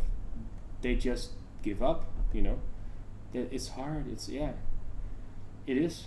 And Is it talking about societies that where you get in the media, everything is about instant gratification. Everything is I want it now. I want it fast and real, a lot. Whether it's fame, money, or success, or even your physique, people just want it like kind of a overnight oat. They just like, oh, next they should be there. Isn't that a little bit that pressure? Like, oh, we have no patience anymore. We have no discipline to have a long-term view. Yeah, I think it influences it properly. Like the modern society and people, they are not having the maybe, but on the other hand, I don't know, because I don't know. I feel there are more successful people, or there are more people going for what they want now than they were if you go back 100 years. True. Yep. So then I'm not sure that this is the case, really, that's that much in our way. I do, however, believe that it's important, like, live like a philosopher, right? And work like an athlete, and dance like you're gonna be your last time to dance. I don't like, if you do something, do it. Live in the extremes. Don't live in the balance. Like, fuck balance. Everyone's like, yeah, you need balance and stability. Like, fuck that. What do you need that for? It's not gonna help you. It's not gonna make you achieve anything. You don't believe in work-life balance? Huh? Work-life balance. No. Where people always like, yo, you don't Well, have what to do you work need? too much, or No. don't rest too much. No, but you don't need that. But what you do need is, like, you do need to live in extremes, and do it. Like, if you work out really hard, push, go hard, sweat the fuck, like, hurt in your legs, burn, If you rest, really rest, like, chill, put a fan on, just lie there, die, plug out. And if you work, or for your dream, go, like, work hard, like, live in those extremes. You don't need the balance. And then just definitely be in the moment of what you're doing. Yeah. Not with your, because you notice a lot people are there, and that's one of my quotes always when I tell my colleagues, when you look people in the eye, look if there's someone home. And unfortunately enough, nowadays, most of the time, a lot of people, there's nobody home. Yeah. They're doing something correct. They're out with their friends. Maybe they're at work, they're at school. But if you look at the eyes, nobody's answering. Yeah. And that's what a little bit you're trying to say as well. It's like, when you do be there, physically, mentally, emotionally, whatever, and go all out as well. Yes. The extremes. And if you want to live in extreme, of course it requires that, because else you cannot, if you're not there, you cannot give yourself to. It's the same, like, I don't know, like, if you party, really party, like, it's okay, and I mean, it's okay to obsess, because I don't know, like, there's just so much about balance all the time, like, I mean, I'm not saying that, like, you shouldn't have a degree of like, reasonability. Now I'm not saying, like, okay, then now you should just take LSD and drugs and go party all the time and fuck everyone, and, like, no, I'm just saying that, like, like, go for it. When you do something, do it, Don't hold back. Yeah, don't hold back. Don't hold yourself back. If you are in a club and you feel like, man, I want to dance like a gorilla, go dance like a gorilla. Yeah. And then, more importantly, don't care what others think, because why does it matter what others think? It doesn't matter what others think. It's so funny. I actually mentioned today to my colleagues, and I'm obviously really curious, how many of, like, there are certain festivals people just go, everyone goes, like the whole half of the city goes of the same demographic. How many of them are going because they love the music and the artists that are going and the production? How many are going because, yes, Susie is going and Wendy is going and Thomas is there, I cannot not be there. Yeah. I'm like literally ask them. I don't think they can answer. I'm curious what the percentage is, but I don't think it's that high of amount of people that are actually there for the music or the concept or the production. Just they go because they have to go. I think, like what you say, like, because people tell you to. Yeah, true. I think you see that. I think it's also an age thing. Like, so if you look at younger people, like, let's say teenagers, they're like sheep. And there's, like, one person and he says, this is the place, and everyone is like, okay, I go there. Yeah, let's go. Right, but that's just that age, it's a thing. We all had it. But you don't think adults have that too? Yeah, of course they do have it too, but I think a little less extreme, you know, and more in smaller circles. Like for example, Tom, he bought a new Mercedes. I only have a Volvo. Maybe I should also have a Mercedes. You know, am I good enough if I just have a Volvo? Maybe that way, right? So it evolves, but nevertheless, I think you see with older crowds, it's not this like they really go to the concert because they want to see that band. Because they are not going because Peter said you should go see this band. Usually not. They're going because they really want to see Toto or they really want to see that specific band, right? So I also think there's an age thing there. But of course, you know, there are always people that follow other people, and there are people that carve the path. And I mean, an interesting psychological thing in leadership theory also, and this is just true, is that if you have one guy, there's a crowd, everyone's sitting on the grass, and he starts getting up and dancing. He can stand there dancing alone for hours. Nothing will happen. No. But if a second person joins, then all the rest will go. And it's a very strange, like, I don't know, human mentality thing, but there's something there. Like, that's why it's so important when you also do something. I don't know, if you want to pursue, for example, leadership, or you want to be the one who's doing or carving the path for something, you have to realize that like the people that are going to come with you on the journey, they're the ones who's gonna get you there. They call it the U army. You have to first create your U army, and like basically what you're saying, and then pursue and create your U army, because then at least you have them carrying you on all times. Doesn't matter up the lows, the mids, you just go, and then more people will join that army, and that will grow eventually if you do things right. Yeah, I kind of like that, I guess. But it's just like, I can also just be one other person. I mean, you have it in friendship. Like, that's like the great, like, if you go into a bar with your friend, and you do it together, it just always escalates everywhere you go. Like, it's so easy. You don't need anyone else. That's true. But one good friend is worth more than 10. And you can go in anywhere and you can change everything. But if you're alone, you can go in anywhere and you can try, but you'll be in a big chance that nothing will happen. You'll just be there and like look weird. You know, and eventually you'll stop because again, now it's getting weird because no one is joining, you know. Like, so, I don't know. But that's also part of leadership. Like, I mean, like, for example, I also recognize the fact that, you know, it takes 100 people to make a show, right? So you should, like, your team and the people around you when you do anything in life is essential. And I think if you have a dream, something you want to achieve, a lot of people go like, I need money, or I need that, or I need that. No. Skip all that and just find your team. If you find your team, you're golden, because with your team you can conquer the whole world. Right? And a team can be one person, 2, 3, 4, everyone, whatever. You know? And your team can also be one guy who has a little bit the same dream, and you benefit from working together because you kind of go in the same path. I don't know. But like, you know, find that, and then it will really like escalate you very quickly. I want to know from you why theater, part 1 question, is important for people, and why people should go to the opera. Because you convinced me. I tried it. Well, it's not opera, but I went to theater for the first time in my life. It was Rijksmuseum. For me, it was a place of awe, because I do believe in wisdom and energy in certain buildings. I definitely recommend, because before that I never went. This is a guy that's like above 30 and never went to a theater show ever in my life. And that's so funny, because none of my ancestors went to such a theater or location ever in their life. So I'm the first one in my whole generation to step foot in that location, which for me meant a lot. But why for you is, well, why do we still need theater? Because it is declining in relevance, because people don't go to see shows anymore like that.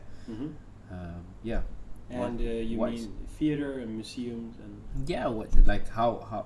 why is it still relevant? Why do people actually really need to go? Because I do agree.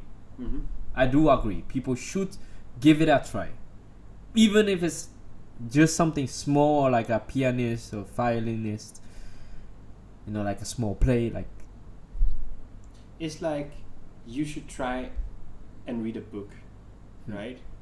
Books are amazing. Yet it's declining as well in popularity. Yeah. Like people are not reading as much as they used to, in that sense. But there will be some people that will be absolutely engulfed and captivated by it, and it will swallow their whole essence, right? So I mean, I think it's the same for theater. It has that ability, and sometimes you won't get it. Like some people, they will go and they will see a theater show and they'll be like, I don't get it. Doesn't move me. Yeah. But it depends on what perspective. If you're just an ordinary person, right, who is not working within the entertainment industry, then why should you go theater? You should go to theater because you should challenge your beliefs, you should awaken your mind, and you should keep sharp. And theater will do that for you because it will raise questions, it will make you think, right? You can watch Friends, How I Met Your no, bad example because I love How I Met Your Mother, but you can watch a really bad TV reality show, right? Let's say, I don't know, like the one where they're stuck on the island. People are hating on the Idol these days on HBO Max from The Weeknd and Lily Rose Depp.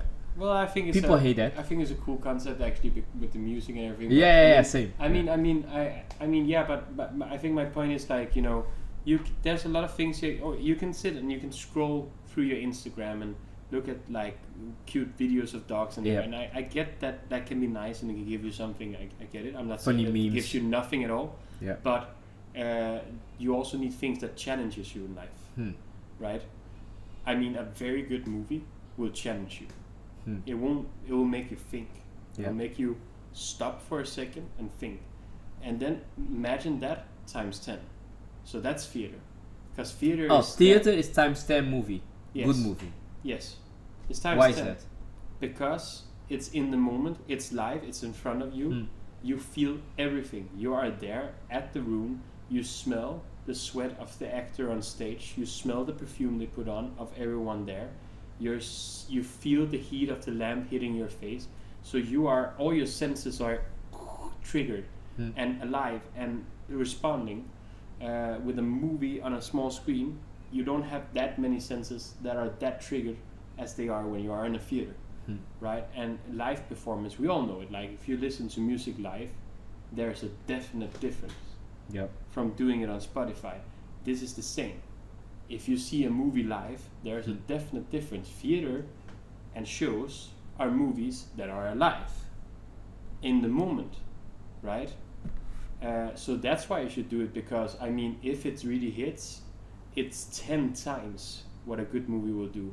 If a good movie will make you cry, right?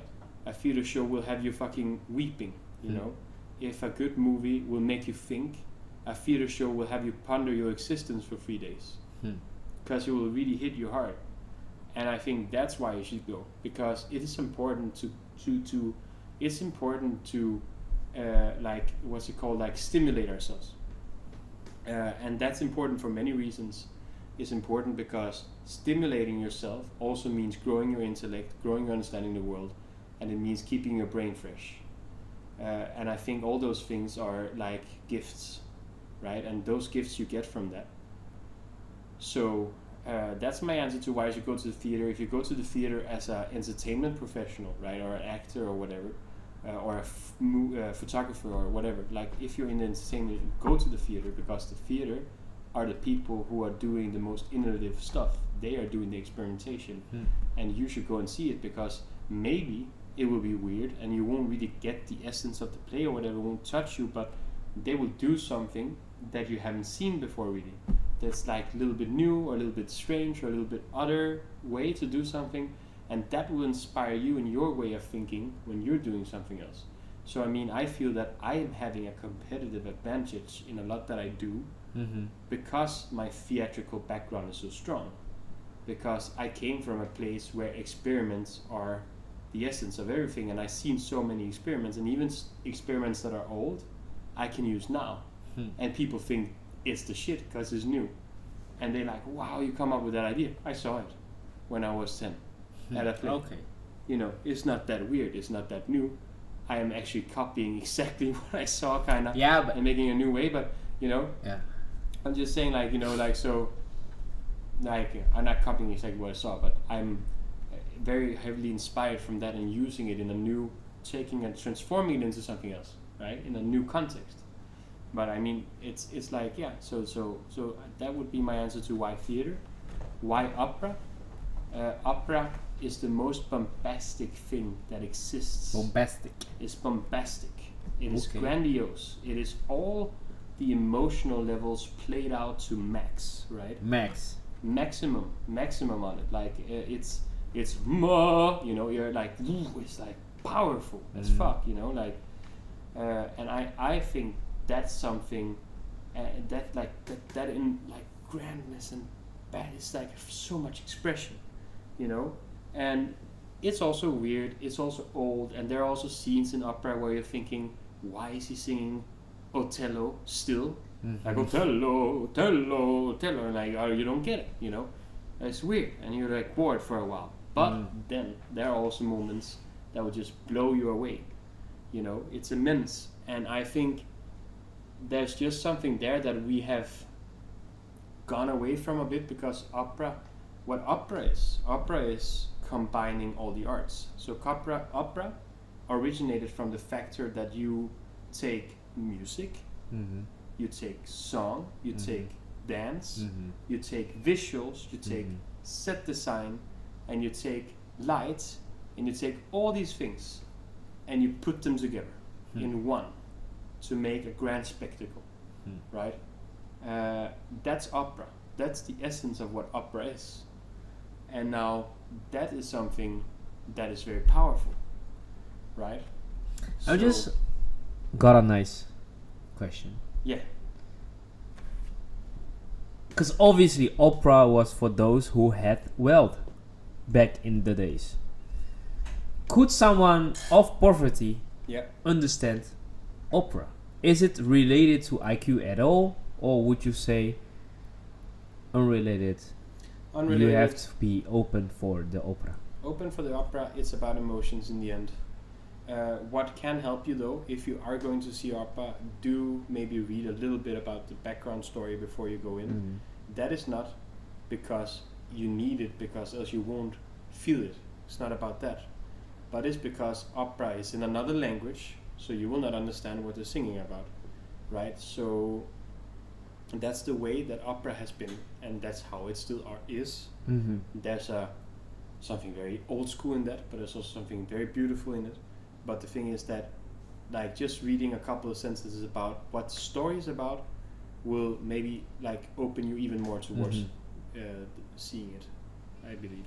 Okay, we're gonna take a left turn now from a very classical world to the very modern world. Tell me in your experience, the importance of your personal branding on social media, specifically for you on LinkedIn. What has it meant for you? Why should people maybe put out their content?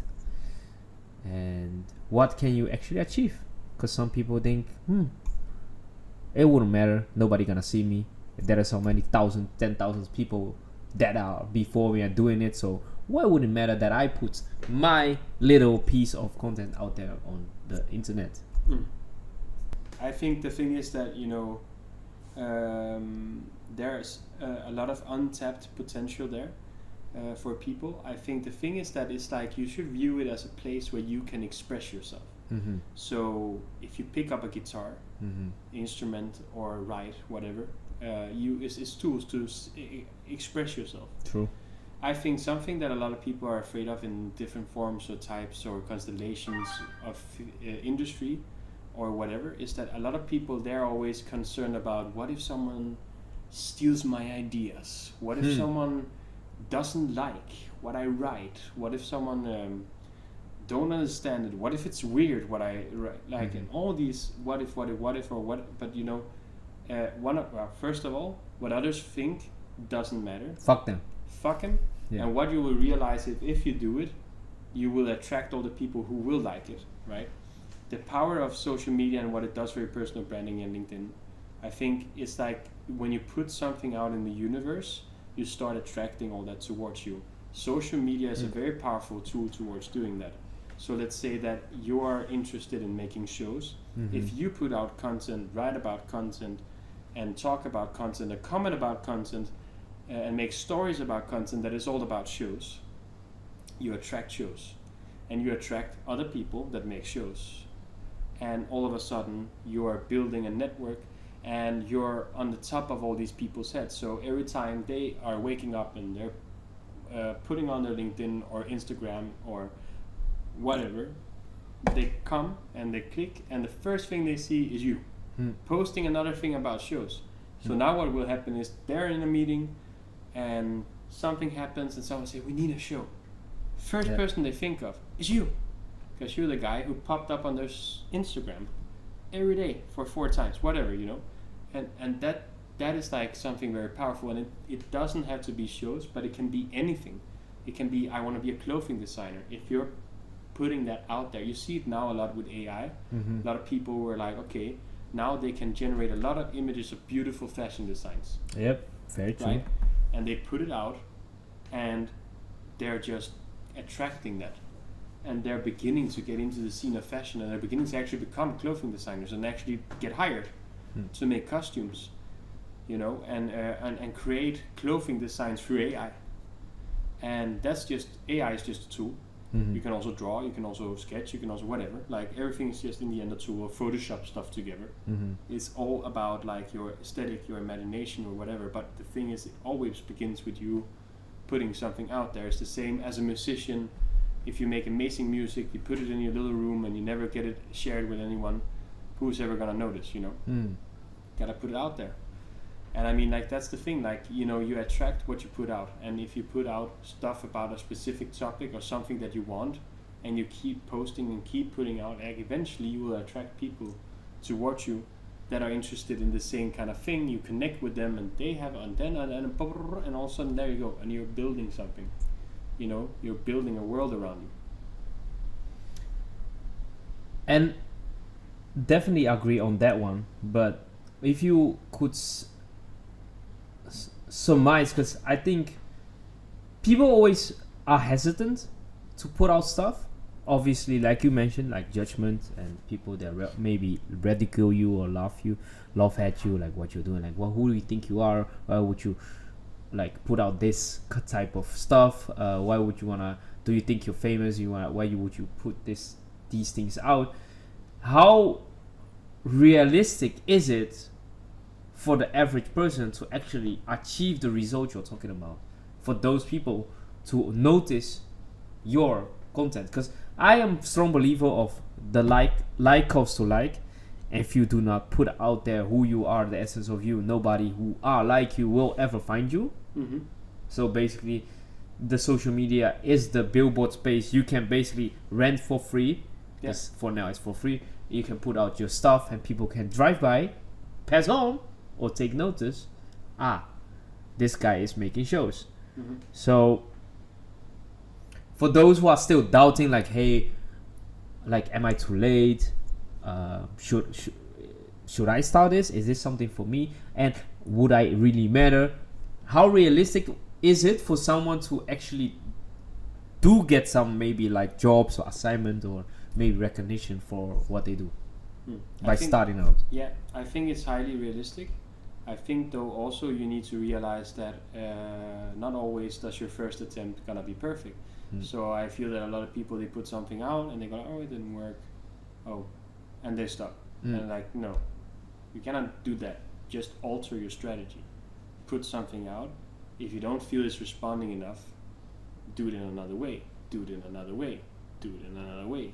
Do it in another way. Eventually, you'll probably hit something. More than that, look for vacuums. You know, like there's this very brilliant guy. He's called Randy Weiner. He's a show producer from New York. He created some of the most innovative theatrical and club experiences in the world. The way he does it is that he basically reverse things. So he thinks about, for example, a customer experience for a regular club or a hotel or whatever, there's like these kind of 10 steps that you take in, like you should receive someone very nicely, you should give them a good time, you should make sure that, and there's all these steps, right? He took those steps and he just goes, what if we just do the exact opposite? What if when people meet up, we do not treat them nicely? We basically say, fuck you, wait in line. You won't even get in here. He did all this, and this reverse strategy kind of created an attraction even more to get in, because it's so hard to get in. So that was the thing. But what I wanted to say with that, he has a theory. He calls it like, he talks about vacuums, and vacuums meaning is like when you're looking around in the world, there are these vacuums. They're like spaces where people has not filled anything to the canvas yet. And if you're lucky enough, you can catch one of them and you can put yourself in there, and then you'll very quickly gain a lot more notice because you're in a niche. It's also like a niche, you know. It's like, and his example of it was, if you want to do ad commercials, like you can do commercials like Norway as everyone. He said, well, what if you went out with a graffiti can and then you spray your commercial of your theater show on the graffiti wall? What if you make like little on the lids of the beers? There is your commercial. Like, it's a vacuum because no one did that that way. So now you're in a space where a lot of people will notice, probably in a different way, you know. So how do you find, you know, that vacuum? And that's again the same. Like, if you're gonna post, be conscious about, be true, be pure, be you. Do not filter, you know. Do not filter yourself. Do not filter your thoughts. Do not overthink. Do not start thinking like, should I fit in this box or should I be like this because it's better, because I read these 10 steps about good Instagrams post about. Be yourself, because what people fucking love is what's you. That's what they want. That's what everyone wants. When you meet someone or you engage with someone also on social media, they want you. And the more you are you, the more you are unique in what you do, and the more interested people are, because we are living in a world of so much information. But the one thing you can do is that you can become sort of a curator who takes some of that information, you distill it and refine it for people to gain easy access, because you did the work for them to look through all these shows and show them the best of the best. So it's kind of like an album, and you take, or a playlist, and you take the best of the best music and you put it together and you're showing, here's the best music. You don't have to look anymore for all the crappy music because I made the playlist for you. There you go, you know. And it can be whatever it is about. That's your power on that medium that you can apply, I believe. Yeah, that's definitely what I put it in different words. I always tell people it's never too late, because you're you, and there's only one version of you. You putting yourself out there on its own, it's already unique. So if you do it well to translate you on the internet or the social media, then you're not too late, because there was no one before you did it. So if you do not do it, definitely there will not be you on the internet. But if you do it, at least there is already you on the internet. Yeah. And then you can let the market decide if they like it or not. But it doesn't matter. It's there. If all else fails, see it as like a backtrack for your grandchildren or children. Because I'm very curious. I never knew my grandparents, like grandpas, both sides. Never knew none of them. Like how they looked, how they were, their temperaments, what they liked, they didn't like. I have no idea whatsoever. But our grandchildren will have that if we at least put something out. Because internet's forever, like they say. They will at least have an essence what Otto Plesner, grandpa, was like. Things he was into, music he was into, drinks he was into, the theaters he went, the shows he produced. At least he had the offsprings, the legacy will have something to look back on. So I always tell that, like, if all else fails, and you do not get the fame or popular or the resource what you wanted to gain, at least treat it like a photo book, album book for your children and legacies to, you know, find something to look back on. That's a beautiful way to look at it, I think. Yeah, at least you have that. Yeah, why not? I mean, that's a beautiful, very beautiful. And you're kind of known for your takes on AI. And obviously that is a very hot trending topic. A lot of things happening. What does it mean for you now? And why do you see it going? Will it eventually kill us all and replace us all? Yeah, so that would be a no. It will not. Definitely, I believe.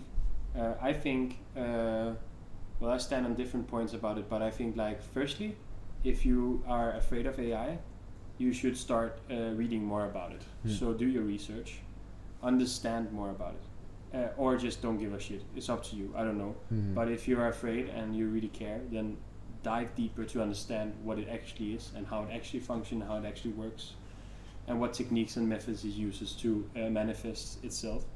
And you'll get a little bit less of it. Like, look, I see it like this, you know, like we cannot even manage to do a video call on our WhatsApp without having interference, lacking, and shutting down, and all kinds of shit. That is not working, right? Do you think robot AI will then be walking around a year from now? And no. If you can't get a fucking video to work on the internet, then we're not at that point yet. Yeah, so true. I think that can put everyone at ease a bit, maybe, like, relax. We are not there, you know, like, it's not now. And it's not within the next 5 years. Definitely. It's a lot longer than that, if anything like that would ever happen. And I think if anything like that would ever happen, it will never manifest itself the way that we think it would manifest itself. So it would not be an actual walking machine. Can be big computers that think like brains, that can solve things, right? But them actually walking around amongst us, I have a hard time seeing that. I think what I could see happen more is that we become more hybrid as human beings, meaning eventually we start putting chips and our arm is not working, we replace it with a robot arm, but we need, in order to connect with that, we need AI because it needs to connect and coordinate those signals. And we use AI to amplify our brain center, so now we can have a database of 10 million things in our mind. And Elon Musk. But I don't know, Neuralink, like that kind of stuff I could kind of more see happening maybe than that we become the machines, rather than the machines coming alive and taking us over. I think my fear would then more be that we become the machines, and slowly but surely we will lose ourselves and our humanity because we'll get so integrated with it. And then AI, where it's going. I mean, for me right now, and that's very specific, but for me as a creative, AI is simply a tool to express myself, just as music or piano or guitar or whatever, you know, like it's a way for me, and it's a very cool way to do it. Like, I mean, I can go, I have an idea and I can type it out and can really get an image that really describes that idea a lot better, and also I can apply an aesthetic to all the images, so whatever I put in a presentation would be aesthetically aligned and would be really be my taste, you know, and have a uniqueness to it because I also really gave it my flair through the prompts I made. So I think that's very powerful, right, as a tool creatively in that way. But it's something to inspire us, something to instigate us. We'll take over the designers, and don't know, because in the end you need a designer to make a piece of clothing still. So I'm not sure, like, will it take over all these jobs and stuff? Like, no, I feel like more it will be an extension.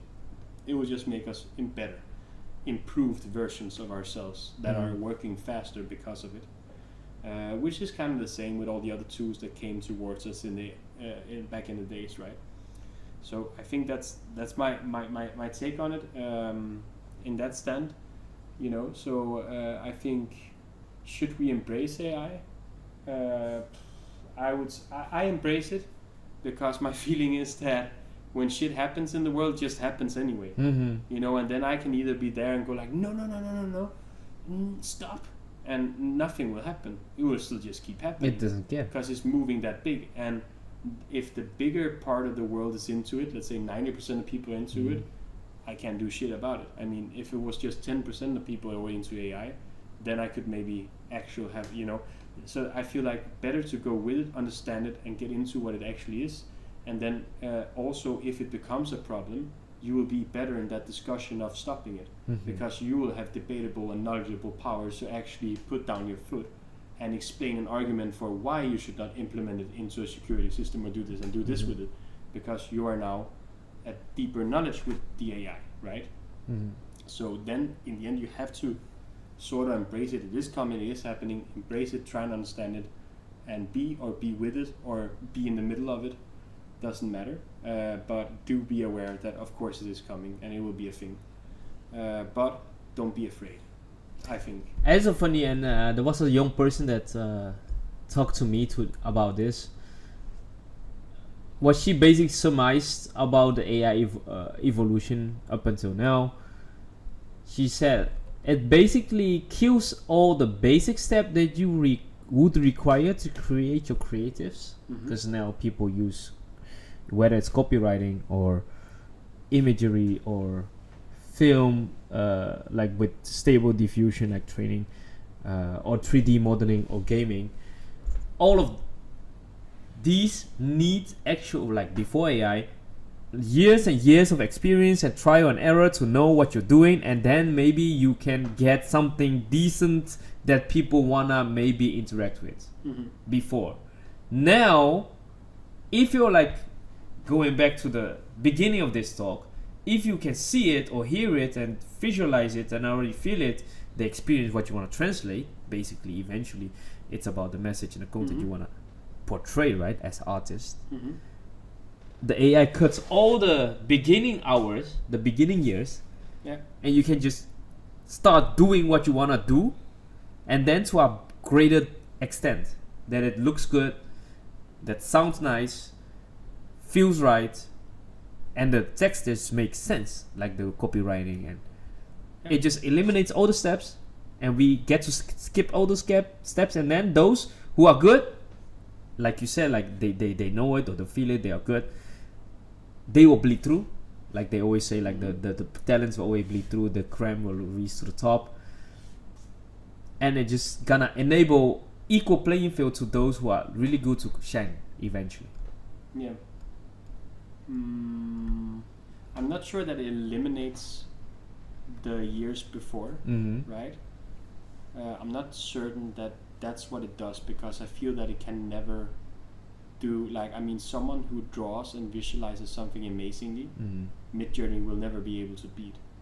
And there's a couple of factors that, one, I mean, Midjourney can do a lot, but you cannot get exactly, like, I mean, like, if I really want, like, it should be formed like a brain, but it should be in wood, and it should be these kind of patterns from this Japanese castle, and it should be like all that, like, say, like, it will just not be the same. So then you do need the designer to draw it, right? Okay. At that point, because it get that specific. But if you want like inspirational photos to go like, this is what it could look like, and it looks beautiful, right?